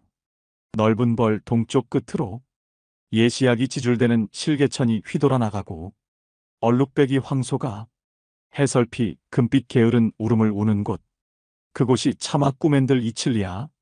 질화로에 재가 식어지면 비인 밭에 밤바람 소리 말을 달리고 엷은 졸음에 겨운 늙으신 아버지가 집벽에를 돋아 고이시는 곳, 그곳이 차마 꾸맨들 이칠리야.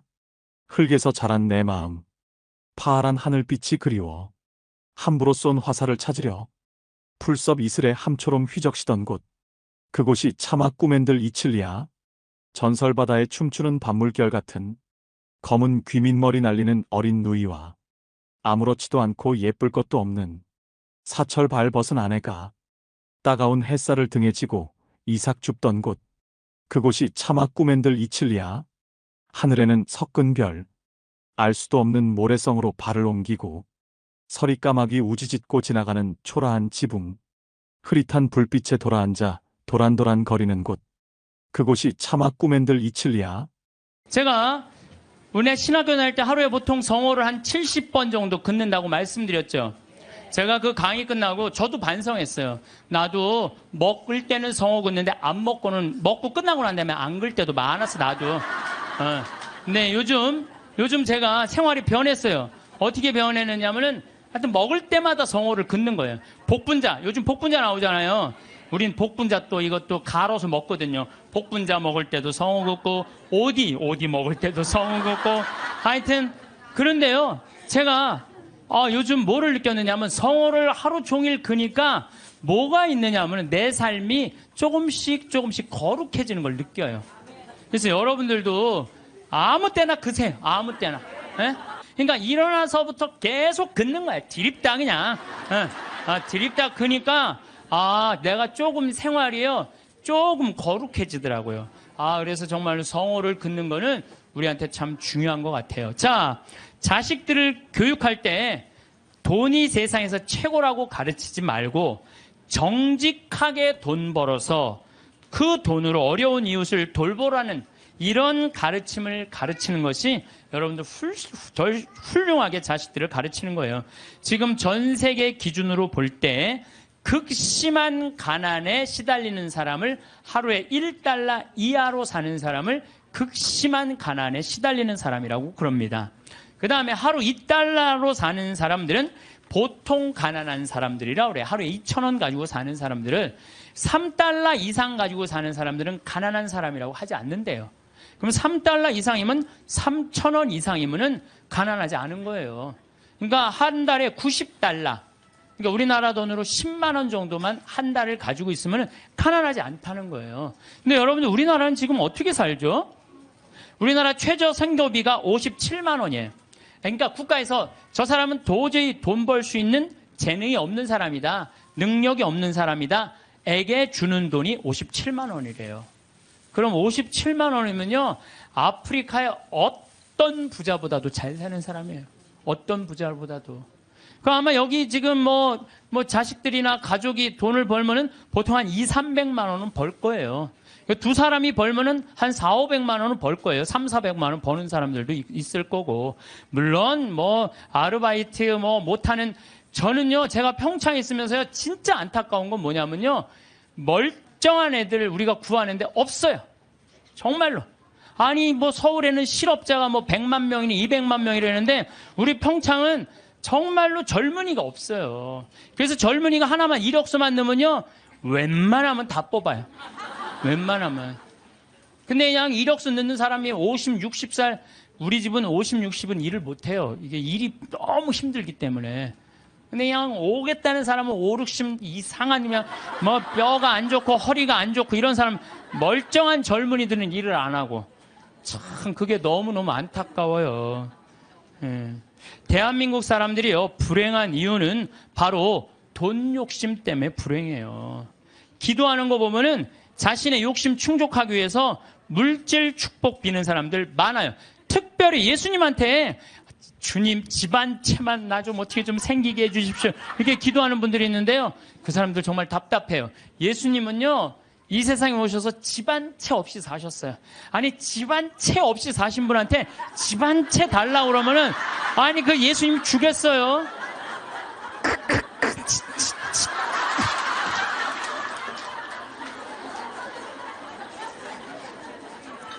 예수님께 기도 열심히 청하면 물질의 축복을 받는다는 이야기는 믿음을 가장한 도박이고 강탈이에요. 여러분들 어떻게 믿을 때 돈 축복 달라고 그래요? 여러분들 돈 때문에 믿는 거예요? 여러분들 뭐 때문에 믿는 거예요? 하늘나라 때문에 믿는 거 아니에요? 그러면 하늘나라를 먼저 구해야지. 내가 구일 기도 열심히 하면 집 한 채.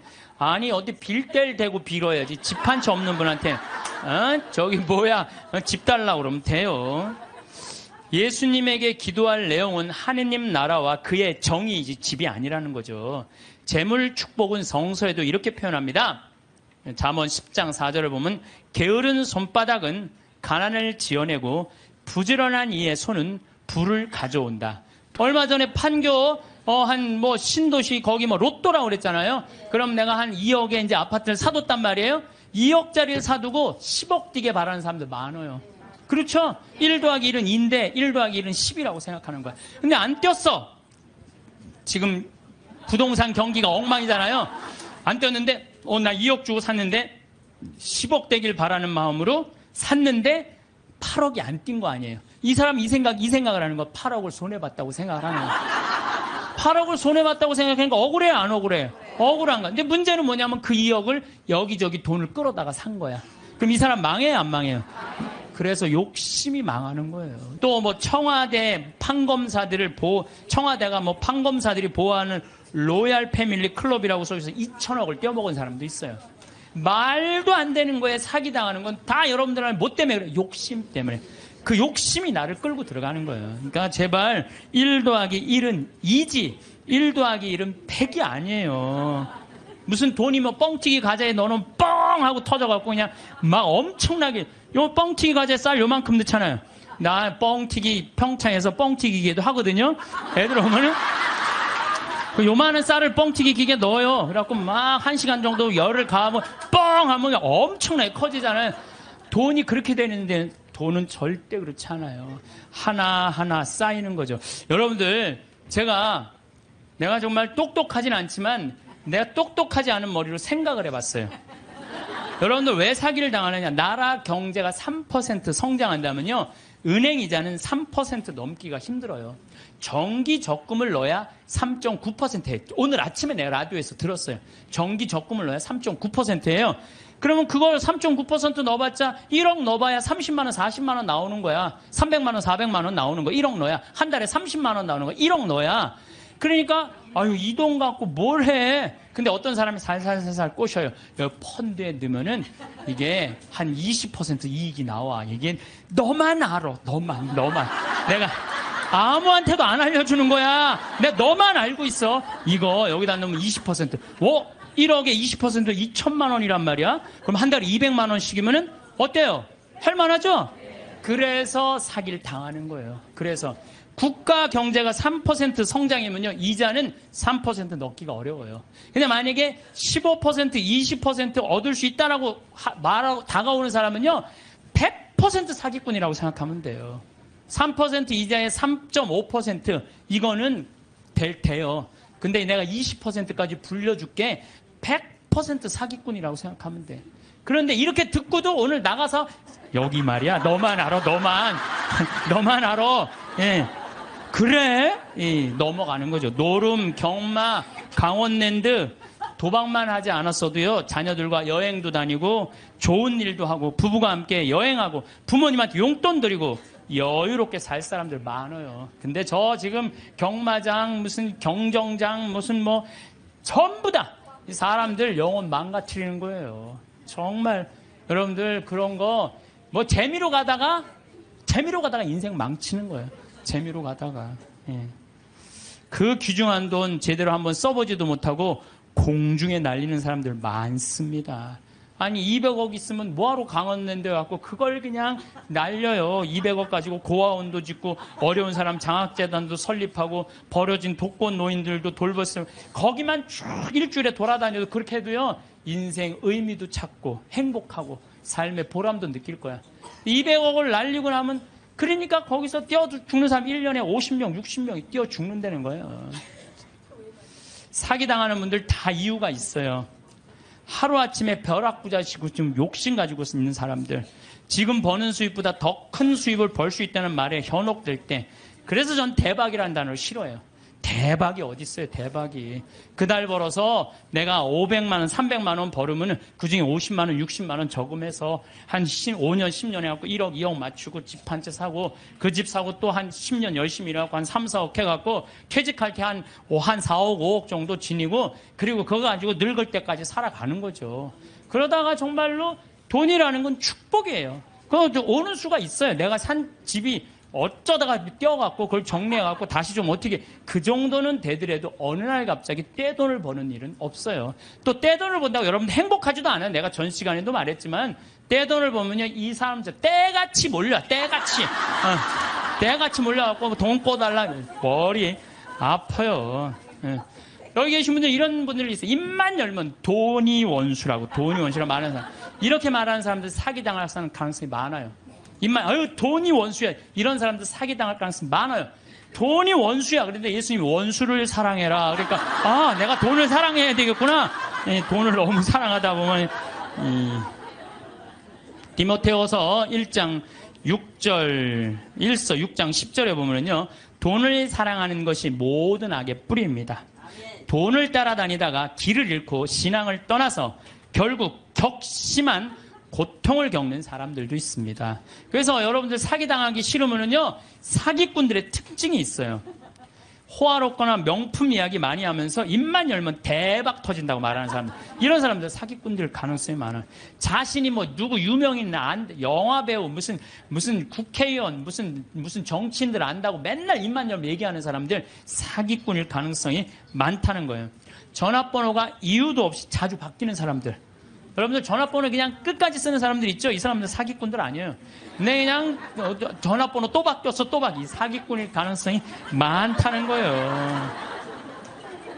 그리고 또 누가 사기꾼이, 지금 오늘 계약하지 않으면 이 기회는 다시는 오지 않는다. 이렇게 꼬시는 사람들, 이거 사기꾼 며칠 전에 우리 부관장 신부님이, 우리 생태마을에 부관장 신부님이 있는데 아주 젊은 신부, 이제 30살 막 된 신부인데, 이 신부는 조혈 모세포를 기증을 했어요. 조혈 모세포를 기증해갖고 작년에 어떤 아가씨가, 맞는 아가씨가 있대. 이게 20만 분의 1의 확률이랬는데 맞는 아가씨가 갖고 작년에 기증을 했어요. 근데 이 아가씨가 또 좀 안 좋았나 봐. 그래서 얼마 전에 가서 그걸 기증을 했어요. 또 기증을 하고, 이제 평창이니까 무슨 빈센트 병원에 가서 기증을 했는데, 이제 이게 내가 그 골수가 찼는지 안 찼는지 확인을 해야 되는데, 평창에서 수원까지 나가기 좀 그렇잖아요. 그래서 근처 의료원에서 할 수 있대. 그래서 평창 의료원에 가갖고 화보니까 골수가 다 찼다고. 근데 차 갖고 이제 나오는데 딱 트럭에서 한 사람이 딱 나오더니, 저 손님, 내가 홍삼을 이게 배달을 왔는데 이게 한 2박스가 남아갖고 이걸 싣고 가도 어차피 이거 버릴 거니까 이거 손님 좀 사라고 그러더래요. 그래서 황 신부가 나한테, 신부님 사기꾼이야, 사기꾼. 꼭 이상하게 이거 오늘 그래, 참, 이거, 나같이 저는 안 순진해요. 우리 부관장 같이 순진한 사람은 당해요. 그러니까 여러분들 정말 지혜로워야 돼. 정말 뱀 같은 지혜가 있어야 돼요. 사기 안 당하려면은. 그래서 오늘 와서 강의 무슨 성가정 영성피정에 내가 사기 안 당하는 법도 가르쳐주고.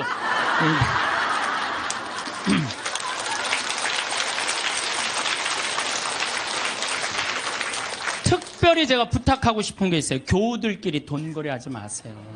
정말 안 좋은 거예요. 돈거래 하다간 친구를 잃어버립니다. 돈 꿔주지도 말고 꾸지도 마세요. 없으면 없는 대로 그냥 사세요. 없으면 없는 대로 살지. 돈을 꾸는 거는요, 내 욕심을 더 채우기 위한 몸부림이에요. 몸부림이에요. 그래서 집회서에서 이런 말이 나와요. 이거 여러분들 꼭 기억하세요. 돈을 꿀 때까지는 이웃의 손에 입을 맞추고 그의 재산을 두고 공손한 어조로 말한다. 그러나 갚을 때가 되면 시간을 미루고 빈 말로만 갚겠다면 시간만 탓할 뿐이다. 이 여러분들 경험 다 했죠? 그러니까 꿔주지도 말고 꾸지도 마세요.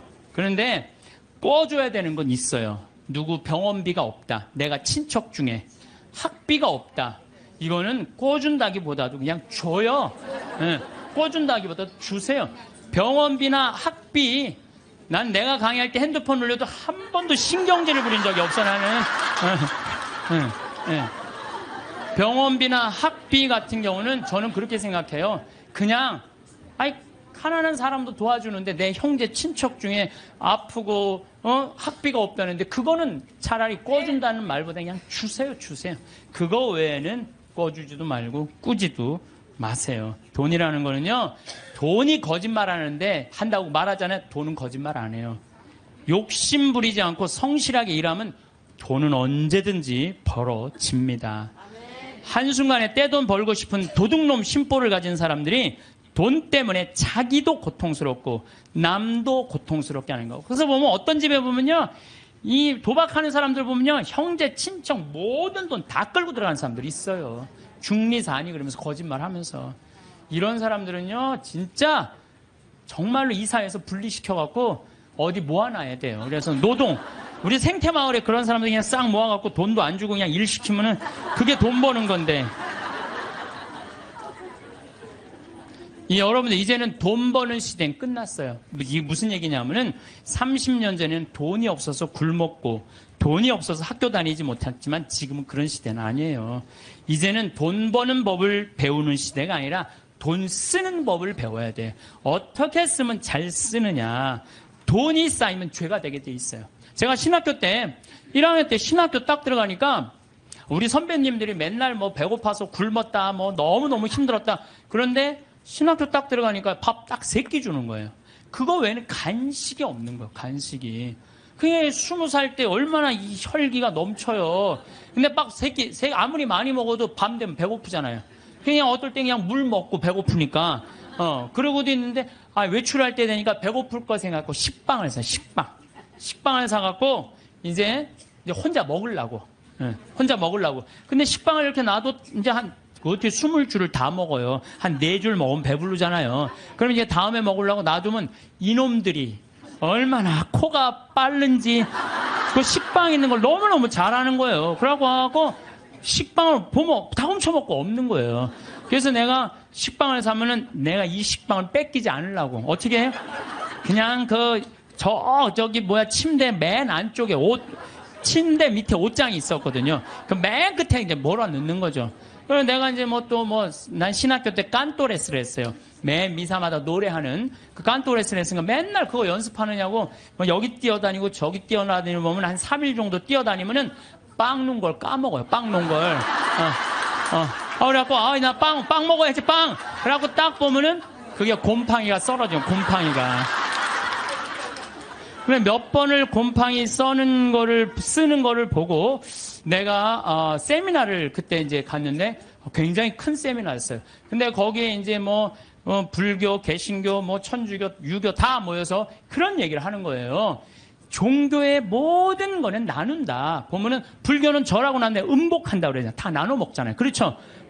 불교는 드리고 뭐라 그래? 공양한다 그래. 나눠 먹는. 그걸 공양한다 그래. 나눠 먹는 거 공양한다 그래. 하다못해 무당도 굿하면 굿덕을 돌린다. 무당으로 굿덕을 돈다. 우리는 성체 나눠 먹는 거다. 나눠 먹는 거. 쌓아놓으면 썩는다. 쌓아놓으면.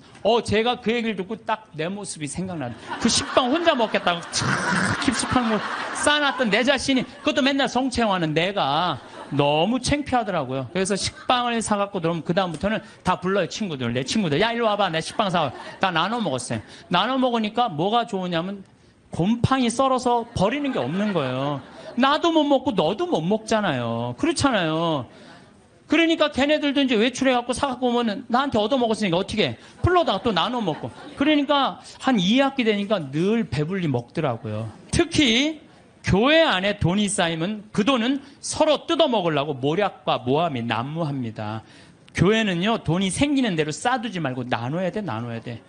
제가 정말 생태마을 한 10년 동안 빚에 허덕이다가 이제는 농산물도 잘 팔리고 피정도 많이 오고 해서 이젠 정말 편안해졌어요. 근데 저는 제 신념이 뭐냐면은 그 달에 번 건 그 달에 다 쓰자. 이게 내 신념이에요. 그래서 제가 막 이 강의 때 여러분들 돈 있으면 여행 다니라고 그러잖아요. 내가 여러 차례 얘기했지만 올해 2월 달에 처음으로 우리가 빚이 없었어요. 그래갖고 우리 직원들이 10년, 나하고 일하는 직원들 10년, 15년 동안 정말 힘들게 일해왔거든요. 그래서 내가 직원들한테 그랬어요. 야, 우리 이제 오래간만에 수익이 났으니 이거 가지고 성주순례 가자. 그래갖고 아시시, 그 다음에 무슨 뭐 베드로, 그 다음 반내, 전부 다.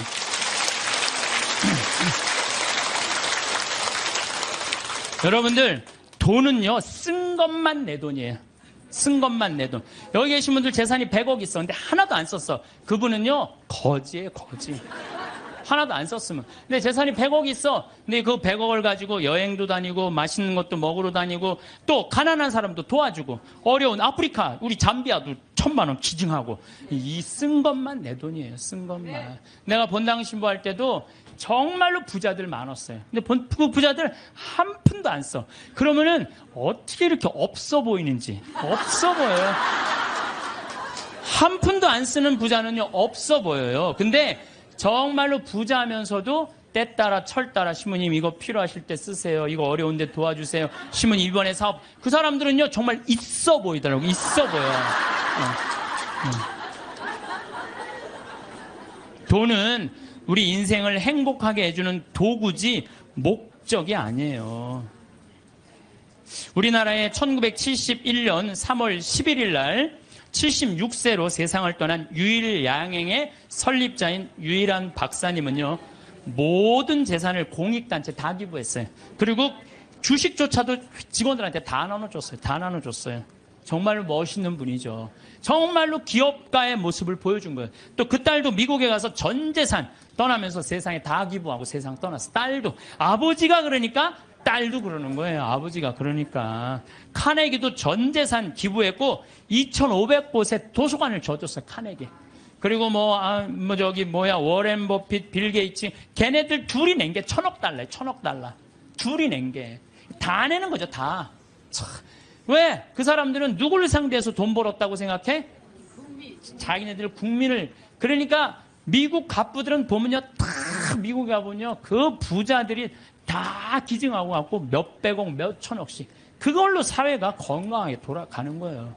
우리나라에도 좀 그렇게 살짝 미치는 부자가 좀 나왔으면 좋겠어요. 네. 마태오복음 19장 16절, 26절에 보면은요, 하느님의 계명을 충실히 지킨 부자 청년에게 예수님이 이렇게 말씀하세요. 내가 완전한 사람이 되려거든 가서 너의 재산을 팔아 가난한 이들에게 주어라. 그러면 내가 하늘에서 보물을 차지하게 될 것이다. 그리고 와서 나를 따라라. 그러나 그 젊은이는 슬퍼하면서 떠났어요. 왜? 재물이 많았기 때문이에요. 여러분들, 그 부자 청년은요, 계명도 굉장히 중요하게 여긴 청년이에요. 근데 재물이 많았는데 이 청년은 재물하고 자기를 똑같다고 생각해요. 재물하고 자기를. 이 사람은 재물을 파는 건 뭐를 파는 거야? 자기를 파는 거야. 이게 참 문제예요. 여러분들 재물이 없으면 여러분들도 사라진다고 생각하는 분들 여기 혹시 계시면은 그 불행한 사람이에요. 재물이 없어도 상관없어요. 아니 지금 이 세상에 재물 없이 사는 사람들 얼마나 많아요. 그 행복한 사람들 얼마나 많아요. 우리 수녀님들, 우리 신부들은 그래도 좀 나아요. 우리 수녀님들 재물이 있어요, 없어요? 그 수녀님들은 어디 버스 타고 가는데도 돈 받아갖고 해요. 그래도 행복한 수녀님들 많아요. 돈이 우리 존재가 돈하고 똑같아서는 안 돼요. 돈이 많으면 존재가 충만하고 돈이 없으면 존재가 없는 거. 이 병을 우리가 고쳐야 돼. 그래서 그 젊은이는 재물과 존재를 같이 여겼기 때문에 재물을 팔 수 없었던 거죠. 5,000명을 먹인 기적 이야기 가운데 누가 가장 행복했을까요? 5,000명을 먹인 예수님이 행복했을까요? 물고기 2마리 빵 5개 기증한 소년이 행복했을까요? 아니에요. 제일 행복한 사람은요, 그 5,000명한테 나눠준 제자들이에요. 신나지 않았겠어요? 여러분들 한번 생각해봐. 내가 여러분들한테 돈을 한 10억 정도 줘갖고 한 1,000만 원씩 줬어, 여러분들한테. 그래갖고 여러분들 좀 어려운 데 가서 도와주세요. 그래갖고 내가 한 1,000만 원짜리 10개를 가지고 여러분들이 10명이 쫙 나가서 도와줄 때 여러분들 신날 것 같아, 안 신날 것 같아? 내 돈도 아닌데. 내 돈도 아닌데 나눠주는 게 가난한 이웃한테 나눠주는 게 얼마나 좋아요. 나는 여기서 제일 행복한 사람은 제자들이라고 생각해요. 여러분들이 하느님이 여러분들한테 지금 재물을 맡겼어요. 어떤 분은 10억을 맡긴 분도 있고 어떤 사람은 1억을 맡긴 분도 있고 어떤 사람은 100억을 맡긴 분이 있어. 왜 맡겼어요? 나눠주라고 맡긴 거예요. 나눠주라고. 나눠주라고 맡겼으면 나눠야 될 거 아니야. 근데 안 나눠. 끝까지 쥐고 있다. 그냥 죽어. 그럼 그냥 자식이 네가 나누냐 내가 나누냐 싸워서 원수돼서 안 만나고. 그러지 말자는 거예요. 우리 대한민국 사회가 이제 건강하려면 어떻게 해야 돼? 나눠야 돼요. 쌓아두면 썩게 돼 있어요. 쌓아두면 어느 사회든 자꾸 나누면은 샘솟게 돼 있어요. 나누는 신부님 그거는 제가 조금 못 받아들이겠는데 나누면 하나도 없죠. 근데요 하느님한테 11조 봉헌한 분들이 왜 잘 되는 줄 알아요? 11조 봉헌하려고 그러면요 적은 돈 아니에요. 그럼 그 돈을 하기 위해서 다른 생활에 충실해져요. 다른 생활에 충실해지기 때문에 축복을 받는 거예요. 나누는 사람들은요 생각이 건강하기 때문에요 사기도 안 당하고 유혹도 안 당해요. 그렇기 때문에 그런 분들은 재물 관리도 잘 할 수 있는 거예요. 그래서 한 건강한 쪽으로. 자, 모세의 십계명, 아론의 황금 송아지 가운데 여러분도 어느 걸 택할 거예요? 모세의 십계명을 택할 거예요? 아론의 황금 송아지를 택할 거예요? 십계명? 자, 근데 강의를 들어보면 또 생각이 좀 달라질 거예요. 모세가 십계명을 받으러 시나이 산으로 올라갔어요. 올라갔는데 불안해. 이제 뭐 이집트에서 탈출해서 왔단 말이야. 근데 시나이에 가보면요 아무것도 없어요. 지금 사막이야, 사막. 전부 돌산이고 시나이 산도 완전 돌산이야, 돌산. 근데 모세는 사라졌는데 먹을 건 아무것도 없고 불안하잖아요.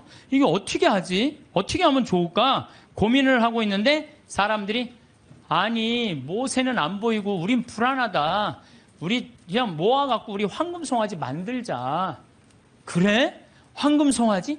그래 좋다. 황금 송아지 만들자. 근데 당시에 유대라는 땅, 시나이라는 땅은요 척박하게 이를 데 없었어요. 그 척박한 땅을 가르려면 누가 있어야 돼? 소가 있어야 돼요. 소가 없으면 농사 못 져요. 소가 없으면. 소가 쟁기로 이랑과 고랑을 만들어 줘야 돼요. 그래서 이랑이 높아야 돼. 이랑이 높아야지 씨를 이렇게 넣으면은 그 씨들이 바람에 잘하고 고랑이 있어야지 물도 잘 빠지고. 그러니까 그걸 사람 손으로 하려면 농사 못 져요. 그러니까 이스라엘 사람들에게 있어서 소는 그냥 소가 아니에요. 이건 생명하고 똑같은 거예요. 그리고 그냥 소예요? 뼈 주지, 우유 주지, 고기 주지, 가죽 주지. 그러니까 이 황금 송아지 우리가 그냥 생각하는 그런 송아지가 아니에요. 이 사람들한테는 모든 걸 다 주는 거예요. 그러니까 황금 송아지를 딱 하면 마음이 놓여 안 놓여? 놓이잖아요. 저게 우리를 먹여 살리는 거예요. 십계명 무슨 십계명에 밥 먹여줘. 그래갖고 그냥 이 십계명 그냥 다 때려치고 그냥 황금 송아지 속에서 그냥 제가 이 고추 농사를 지면은요 많은 사람들이 저한테 그래요. 심은 어떻게 농약을 안 치고 어떻게 고추 농사를 짓느냐고. 돼요. 왜냐하면은요 이 고랑이 보통 우리 농사 짓는 분들 고랑이 20cm도 안 돼요. 근데 우리는 거의 50cm 정도 넓어요. 고랑이. 이랑도 높고. 이게 50cm 넓으면요. 아이고 저게 무슨 농사야? 그럴 것 같은데요. 고랑이 넓으면요. 바람이 잘 통해요. 바람이 잘 통하면 병이 안 들어. 역병 뭐 이런 거 안 들어요. 그런데 보면은 바닥바닥해. 그러니까 처음에 우리 저기 도돈리 응암리 주민들이 신부님 그렇게 해서 농사를 어떻게 짓느냐고. 근데 놀라운 거는요. 이 고추가 열릴 때 보면요. 이 대가 견디질 못해요. 너무 많이 열려갖고. 그래서 제가 그걸 보면서 농사도 욕심 부리면 안 돼요. 그리고 내가 정말 놀라운 거는 감 있잖아요. 감이요. 5월달만 되면은요. 이렇게 자라다가요. 그 애를 다 조절을 자기네들 느껴요. 그래갖고 올해는 좀 많이 괜찮을 것 같다. 그런데 올해는 좀 날이 좀 괜찮을 것 같다. 감이 다 알아요. 그래갖고 다 떨어뜨려요. 보면은 5월달에 가면 감 조그만 거 다 떨어져 있어요. 감 하시는 분들 아시죠? 그 왜냐면 자기가 조절하는 거야. 그러면은 감이 아주 튼실하게 열리는 거야. 아니 우리 지금 토마토 하고 있지만 토마토 이거 꽃을 안 따주잖아요. 조그맣게 열리고 커지지는 않아요. 그러니까 뭔가 포기를 해야 돼요. 포기를 해야 돼. 그러니까 이랑 고랑 어쨌든 이 사람들은 그 일왕과 고랑을 만들어주는 누가 고마워? 황금 송아지가 고마운 거예요. 여러분들, 여기 계신 분들 십계명보다는 황금 송아지, 집에 가보면 황금 송아지 한 마리씩 다, 아니 집에는 없어도 머릿속에 황금 송아지 있는 분들 많아요. 근데요, 계명을 택할 것이냐, 황금 송아지를 택할 것이냐, 이건 여러분들 잘 생각해야 돼요. 황금 송아지는 세상이에요. 계명은 하느님이고, 내가 뭘 붙잡고 살 것이냐. 하느님 붙잡고 산다고 돈 축복 안 받는 거 아니야. 제가 말씀드렸지만 정말로 하느님 뜻대로 살아가면 이 사람들 재물 쌓여요. 이 사람이 사기를 당하겠어요? 엄한 짓을 하겠어요? 성실하게 살면 돈 쌓여요. 다 엎어지는 건 다 1 더하기 1은 100이라고 믿는 사람들이 다 엎어지는 거지, 1 더하기 1은 2라고 생각하는 사람들은 안 엎어집니다. 예, 망하지 않아요. 예.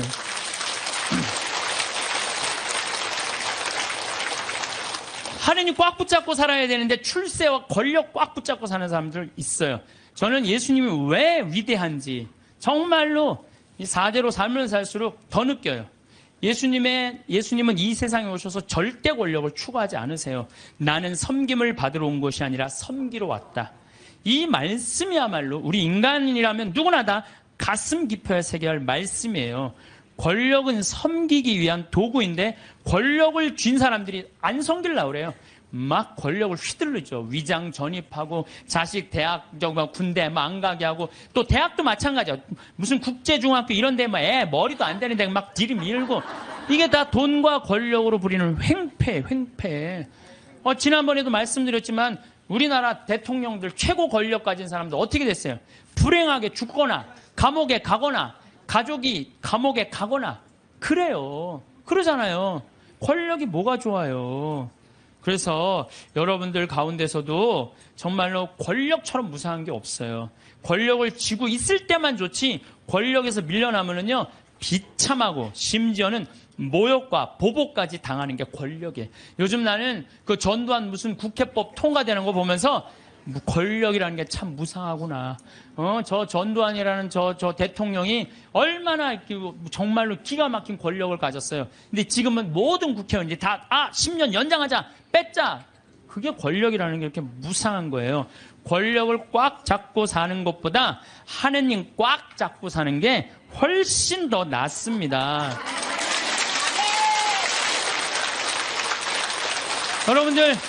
여러분들 이 생각을 해봐요. 하느님 아버지처럼 대단한 권력 가진 사람이 어디 있어요? 그렇죠? 그 아버지 꽉 잡고 가슴에 하늘나라 여권 있으면 됐지. 뭘 더 욕심을 펴요. 밥 새끼 얻어먹으면 됐지. 예. 여러분들 고통스러운 거는 왜 내가 나한테 돈이 없을까? 내가 돈이 있으면 정말로 멋지게 살아볼 텐데 돈 없어도요 멋지게 살아요. 마음이 건강하고 생각이 바른 사람은요 돈 없어도 건강에 살아요. 근데 이 정신이 썩은 사람은요 100억을 갖다 줘, 1000억을 갖다 줘, 다 소용없어요. 다 소용없어요. 그래서 뭐가 우리 마음 안에는 하느님의 계명이 있어야지 황금 송아지가 있으면 안 돼요. 그래서 오늘 여러분들 마음 안에 혹시 내가 지금 나를 괴롭히는 건 뭐 때문이야? 황금 송아지가 날 지금 끊임없이 그 뿔이 내 가슴을 받는데도 그래도 좋아. 나는 황금 송아지 뿔에 받쳐도 좋아. 나는 죽어도 좋아. 예, 그러시지 마시기를 정말로 바라겠습니다. 저는 나중에 하느님 앞에 갔을 때 너 어떻게 살아왔느냐? 저 대통령인데요. 너 어떻게 살아왔는데? 나 신부였는데 너 어떻게 살아왔는데? 나 장관이었는데요. 너 어떻게 살았는데? 나 구역장이었는데 너 어떻게 살아왔느냐? 뭐 어떻게 살아요? 너 어떻게 살아왔는데? 저는요 하느님 장관도 아니고 대통령도 아니고 신부도 아니었는데요, 가난하고 헐벗고 불쌍하고 감옥에 갇히고 병들고 목마른 사람들한테 물 한 잔 나눠주려고 노력을 하고 살았어요. 너 하늘나라. 베드로 성인이 너 하늘나라. 저는 장관인데요, 전 대통령인데, 전 신부인데요, 계속 시험에 계속 떨어지는 거예요. 마태복음 25장만 읽어보면요 우리가 하늘나라를 어떻게 통과하는지 너무너무 잘 써 있어요. 그래서 여러분들 마지막 날 하늘나라 여행 떠날 때 쫙 여권 내놓고 이 은행 통장 잔고 어떤 잔고가 필요해? 어렵고 가난하고 불쌍한 사람한테 도와준 잔고를 하나님한테 내놓으시기를 바라겠습니다. 시간은 누구에게나 공평하게 주어집니다. 매년 차곡차곡 쌓이는 마일리지처럼 아이는 서서히 청년이 되어가고 청년은 자연스레 늙어 노화의 길로 접어들지요. 하지만 나이 듦이 곧 노쇠를 의미하는 것은 아닙니다. 나이와 관련한 모순된 속담 두 가지가 있습니다. 나이는 못 속인다와 나이는 숫자에 불과하다. 둘 다 나이 듦을 이야기하지만 전자가 나이에 굴복하고 노쇠 수순에 순응하는 의미라면 후자는 육체적 노화를 벗어나려는 자발적 의지가 담겨 있습니다. 여러분은 둘 중 어떤 속담을 품고 사시나요? 나이 듦이란 물리적 노화일 뿐 우리 몸 안에 가슴에 청춘을 담는 일은 내 의지와 결정에 따라 얼마든지 달라질 수 있습니다. 지금이라도 변화하고 싶다면 잘 늙어가는 것이 곧 오래도록 청춘으로 사는 길이겠지요. 나이 들면 이런 마음으로 살다 갑시다.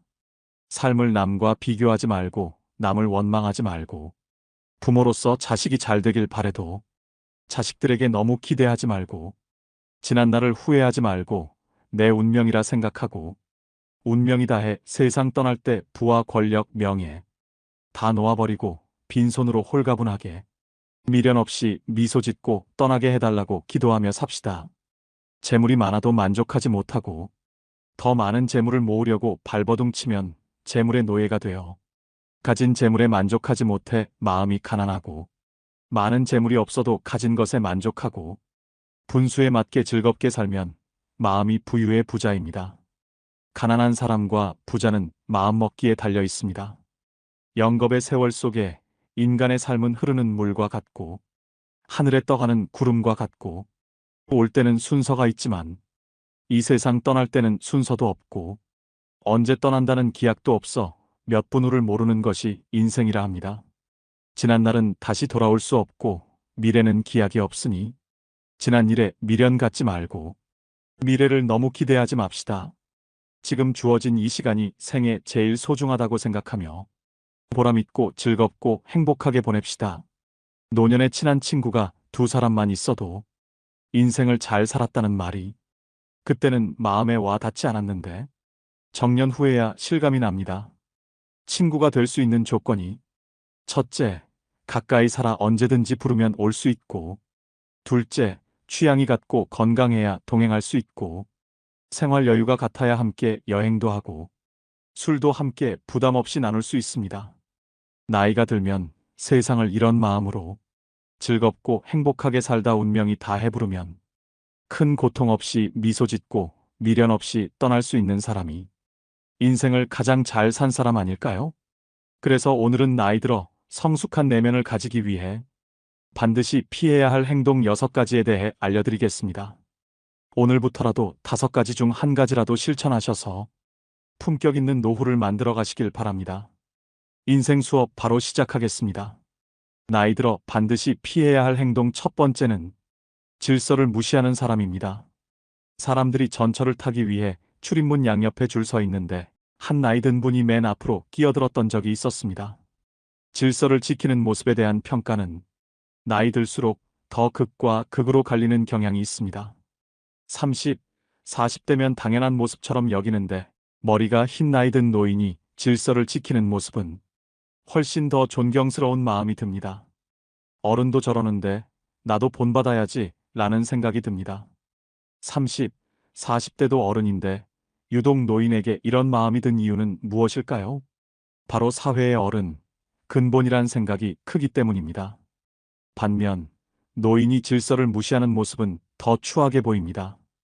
어린 사람보다 더 비난을 받는 이유는 모범을 보일 위치에 있는 사람이기 때문입니다. 오래전 줄을 서자, 차선을 지키자라는 캠페인이 벌어진 적이 있습니다. 사고를 예방하고 모두가 편해지는 길이라는데 공감했습니다. 새치기하고 무단횡단하는 것은 정말 부끄러운 모습입니다. 그런데 이런 행동을 어른이 버젓이 하는 모습에 질서를 가르치던 부모는 아이의 눈을 가리게 됩니다. 배울 것이 없는 것은 괜찮습니다.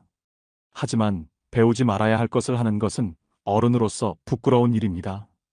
이런 부끄러움은 나이가 들수록 더 커져 추하게 보이기까지 합니다. 아프거나 거동이 불편한 사람은 예외를 둘 수 있지만 나이 들어 질서를 무시하는 사람들을 보면 나이를 어떻게 먹었는지 혀를 차게 되고 자기만 아는 형편없는 사람으로 여기게 됩니다. 두 번째는 책임을 회피하고 남 탓하지 말아야 됩니다. 우리가 어른에게 기대하는 것 중 하나는 바로 성숙한 태도와 책임감입니다. 그렇다면 왜 책임을 회피하고 남 탓하는 사람이 나이가 못하고 추해 보일까요? 그 중심에는 존경의 가치와 신뢰의 손실이 있습니다. 우리는 일상에서 많은 선택과 결정을 내립니다. 그 과정에서 발생하는 실수나 실패는 자연스러운 일입니다. 자신의 잘못을 인정하고 그로 인한 결과를 받아들이는 것이 성숙한 어른의 모습입니다. 반면 남 탓만 하는 사람은 그 순간 그의 성숙함은 사라지고 존경의 대상에서 멀어집니다. 사소한 일부터 큰 일까지 모든 갈등과 다툼은 남 탓에서 시작됩니다. 특히 가까운 사이일수록 그런 일은 더 많이 발생합니다. 부부 사이나 부모와 자식 관계에서 남 탓으로 인한 갈등은 작은 불씨에서 시작해 결국 끌 수 없는 화재로 발전하곤 합니다. 어떤 경우든 남을 원망하지 마세요. 특히 가족 중에 누구를 원망하고 미워하는 것은 절대 금물입니다. 자신만 더 소외됩니다. 노년에 사랑하는 가족들마저 내 곁을 떠나가고 주변에 사람이 없으면 비참한 노후를 보내게 됩니다. 남을 탓하기 전에 자신의 행동을 되돌아봐야 합니다. 모든 결과는 자신의 선택과 행동에서 비롯됩니다. 일이 잘 못되면 군자는 제 탓을 하고 소인은 남을 탓합니다. 나이 먹은 사람이라면 그에게는 지혜와 성숙함을 기대하게 됩니다. 그런데 책임을 회피하고 남 탓만 하는 사람은 그 기대치에 못 미칠 때가 많습니다. 그 사람을 보면서 아쉬움을 느끼게 됩니다. 나이 먹은 노인이 이런 태도를 보인다면 더욱 안타깝습니다. 노인은 제일 위에 있는 어른으로 그동안의 경험과 지혜로 후손이나 주변 사람들에게 좋은 영향을 미칠 수 있는 위치에 있습니다. 그런 노인이 책임을 회피하며 남 탓하는 모습은 정말로 추하게 보입니다. 지금부터라도 늦지 않았으니 미움을 버리고 사랑으로 가득 채우는 삶을 살아가시길 바랍니다. 세 번째는 죽음을 두려워하지 말아야 됩니다. 죽음을 경험해 본 사람은 아무도 없습니다. 따라서 죽음을 두려움의 대상이 아니라 삶에 대한 열망의 대상으로 전환해야 합니다. 우리의 인생은 죽음이 아니라 삶으로 파고들 때 그 진가를 발휘합니다. 우리는 왜 죽음을 두려워할까요? 죽음을 마주할 때 희망을 품어야 될까요? 아니면 체념해야 할까요? 죽음이라는 사건을 아예 잊고 살아갈 수만은 없습니다. 우리는 가족이나 친구들의 예상치 못한 사고 또는 질병으로 인한 죽음을 목격하곤 합니다. 가까운 사람의 죽음은 크나큰 슬픔을 안겨줍니다. 죽음이 슬픈 이유는 무엇일까요? 죽음이 아무런 예고도 없이 한순간에 찾아오기 때문일 것입니다. 사랑하는 사람을 잃을 때의 슬픔은 우리를 끔찍한 패닉 상태에 빠뜨립니다. 다시는 사랑하는 사람을 만나지 못할 거라는 절망에 휩싸입니다. 죽음은 서로 행복했던 추억들을 송두리째 빼앗아 버리고 영원히 함께하자고 맹세했던 약속을 산산이 깨뜨려 버립니다. 우리가 죽음을 두려워하는 까닭도 이번 삶에서 누렸던 모든 것을 빼앗아 가버리기 때문입니다. 죽음은 삶의 끝을 의미합니다. 죽음이란 이번 삶이 우리에게 선사했던 모든 것을 한순간에 박탈해버립니다. 그렇다면 우리는 죽음에 대해 어떠한 태도를 가져야 할까요? 장자는 그의 아내가 죽자 두 다리를 뻗고 앉아서 질그릇을 두들기며 노래를 불렀습니다. 문상을 왔던 해자가 그 광경을 보고 아내가 죽었는데 곡을 하지 않고 노래를 하다니 이거 너무 심하지 않느냐고 질책을 했습니다. 장자는 왜 이러한 행동을 한 것일까요? 장자도 아내가 죽었을 때 처음에는 슬퍼서 목 놓아 통곡했다고 고백합니다. 하지만 곧 장자는 사계절이 되풀이해서 흘러가는 것과 마찬가지로 죽음은 소멸이 아니라 변화의 과정이라는 하늘의 운명을 깨달았습니다.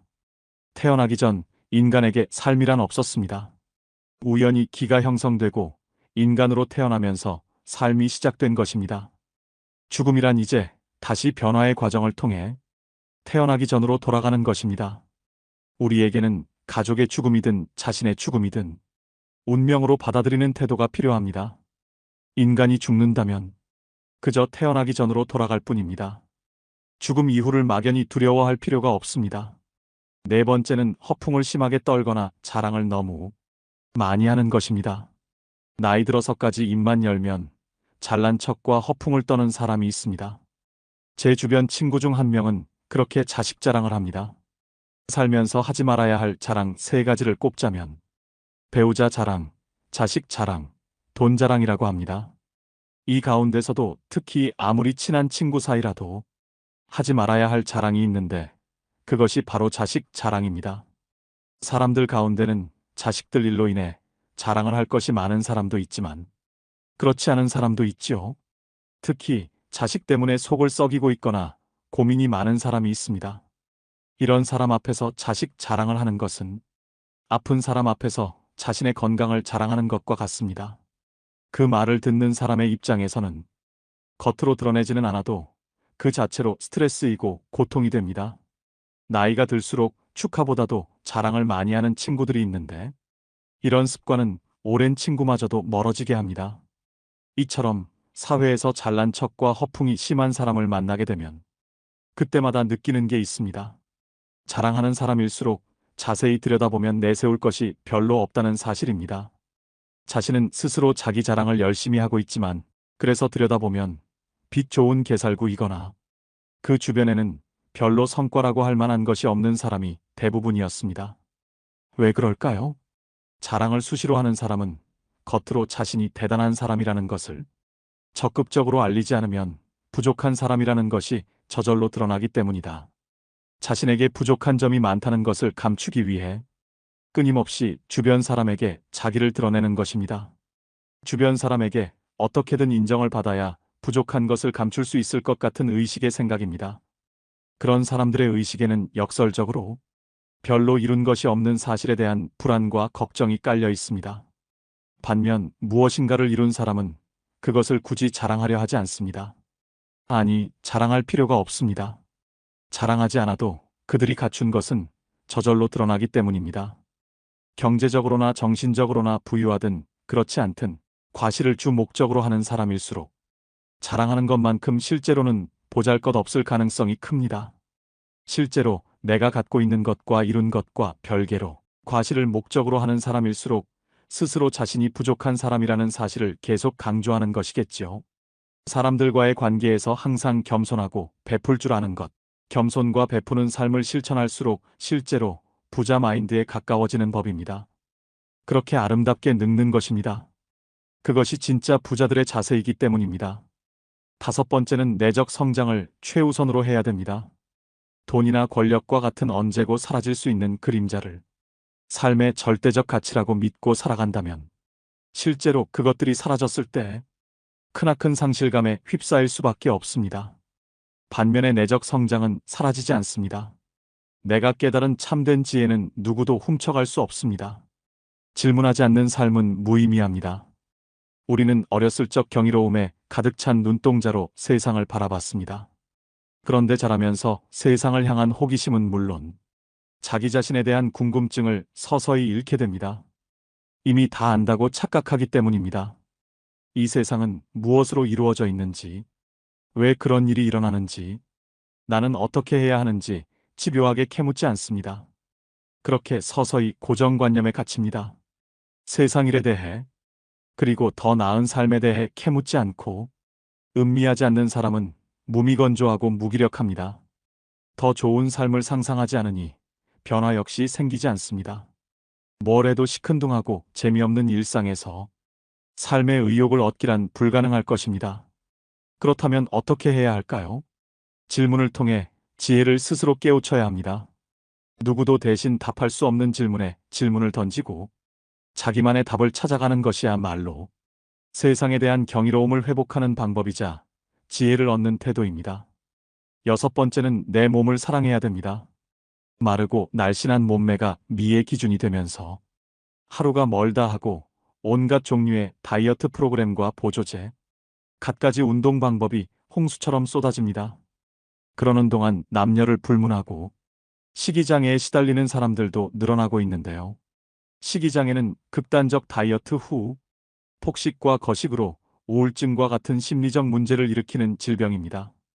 우울증은 다시 폭식과 거식으로 이어져 악순환의 고리에 빠지게 됩니다.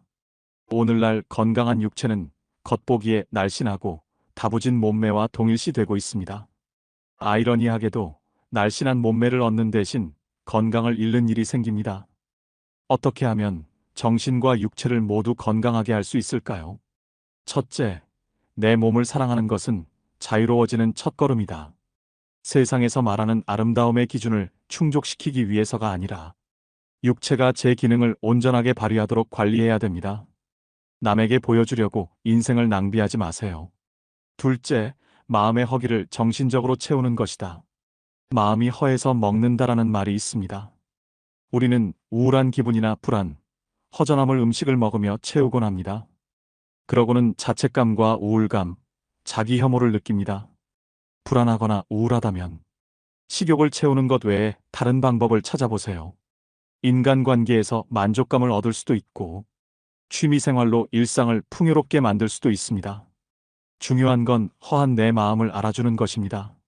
잃어버린 만족감을 자기 자신에게 돌려주려 노력할 때 공허하고 외롭고 혼란스러운 마음에 그늘이 걷히게 됩니다. 세상에서 말하는 아름다움의 기준을 충족시키기 위해서가 아니라 육체가 제 기능을 온전히 발휘하도록 관리해야 합니다. 남에게 보여주려고 인생을 낭비하지 말고 타인에게 맞춰진 모습으로 스스로를 뜯어 고치려 하지 말아야 합니다. 오늘의 영상 어떠셨나요? 사람들은 이미 지나버린 시간 속에 후회스럽다 말을 자주 합니다. 그때 참았더라면, 그때 잘했더라면, 그때 알았더라면, 그때 조심했더라면, 훗날의 지금이 바로 그때가 될 텐데, 지금은 아무렇게 보내면서 어리석게도 오늘도 자꾸 그때만 찾고 있습니다.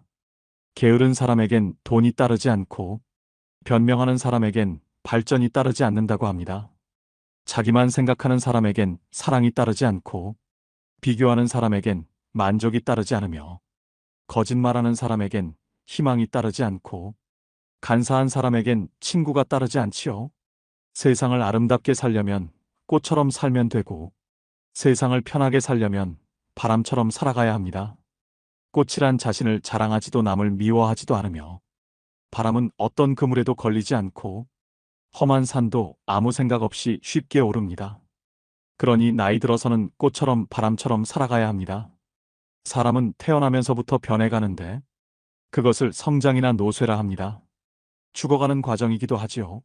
나이가 들면서 늙어가는 이도 있고 낡아지는 이도 있고 익어가는 이도 있습니다.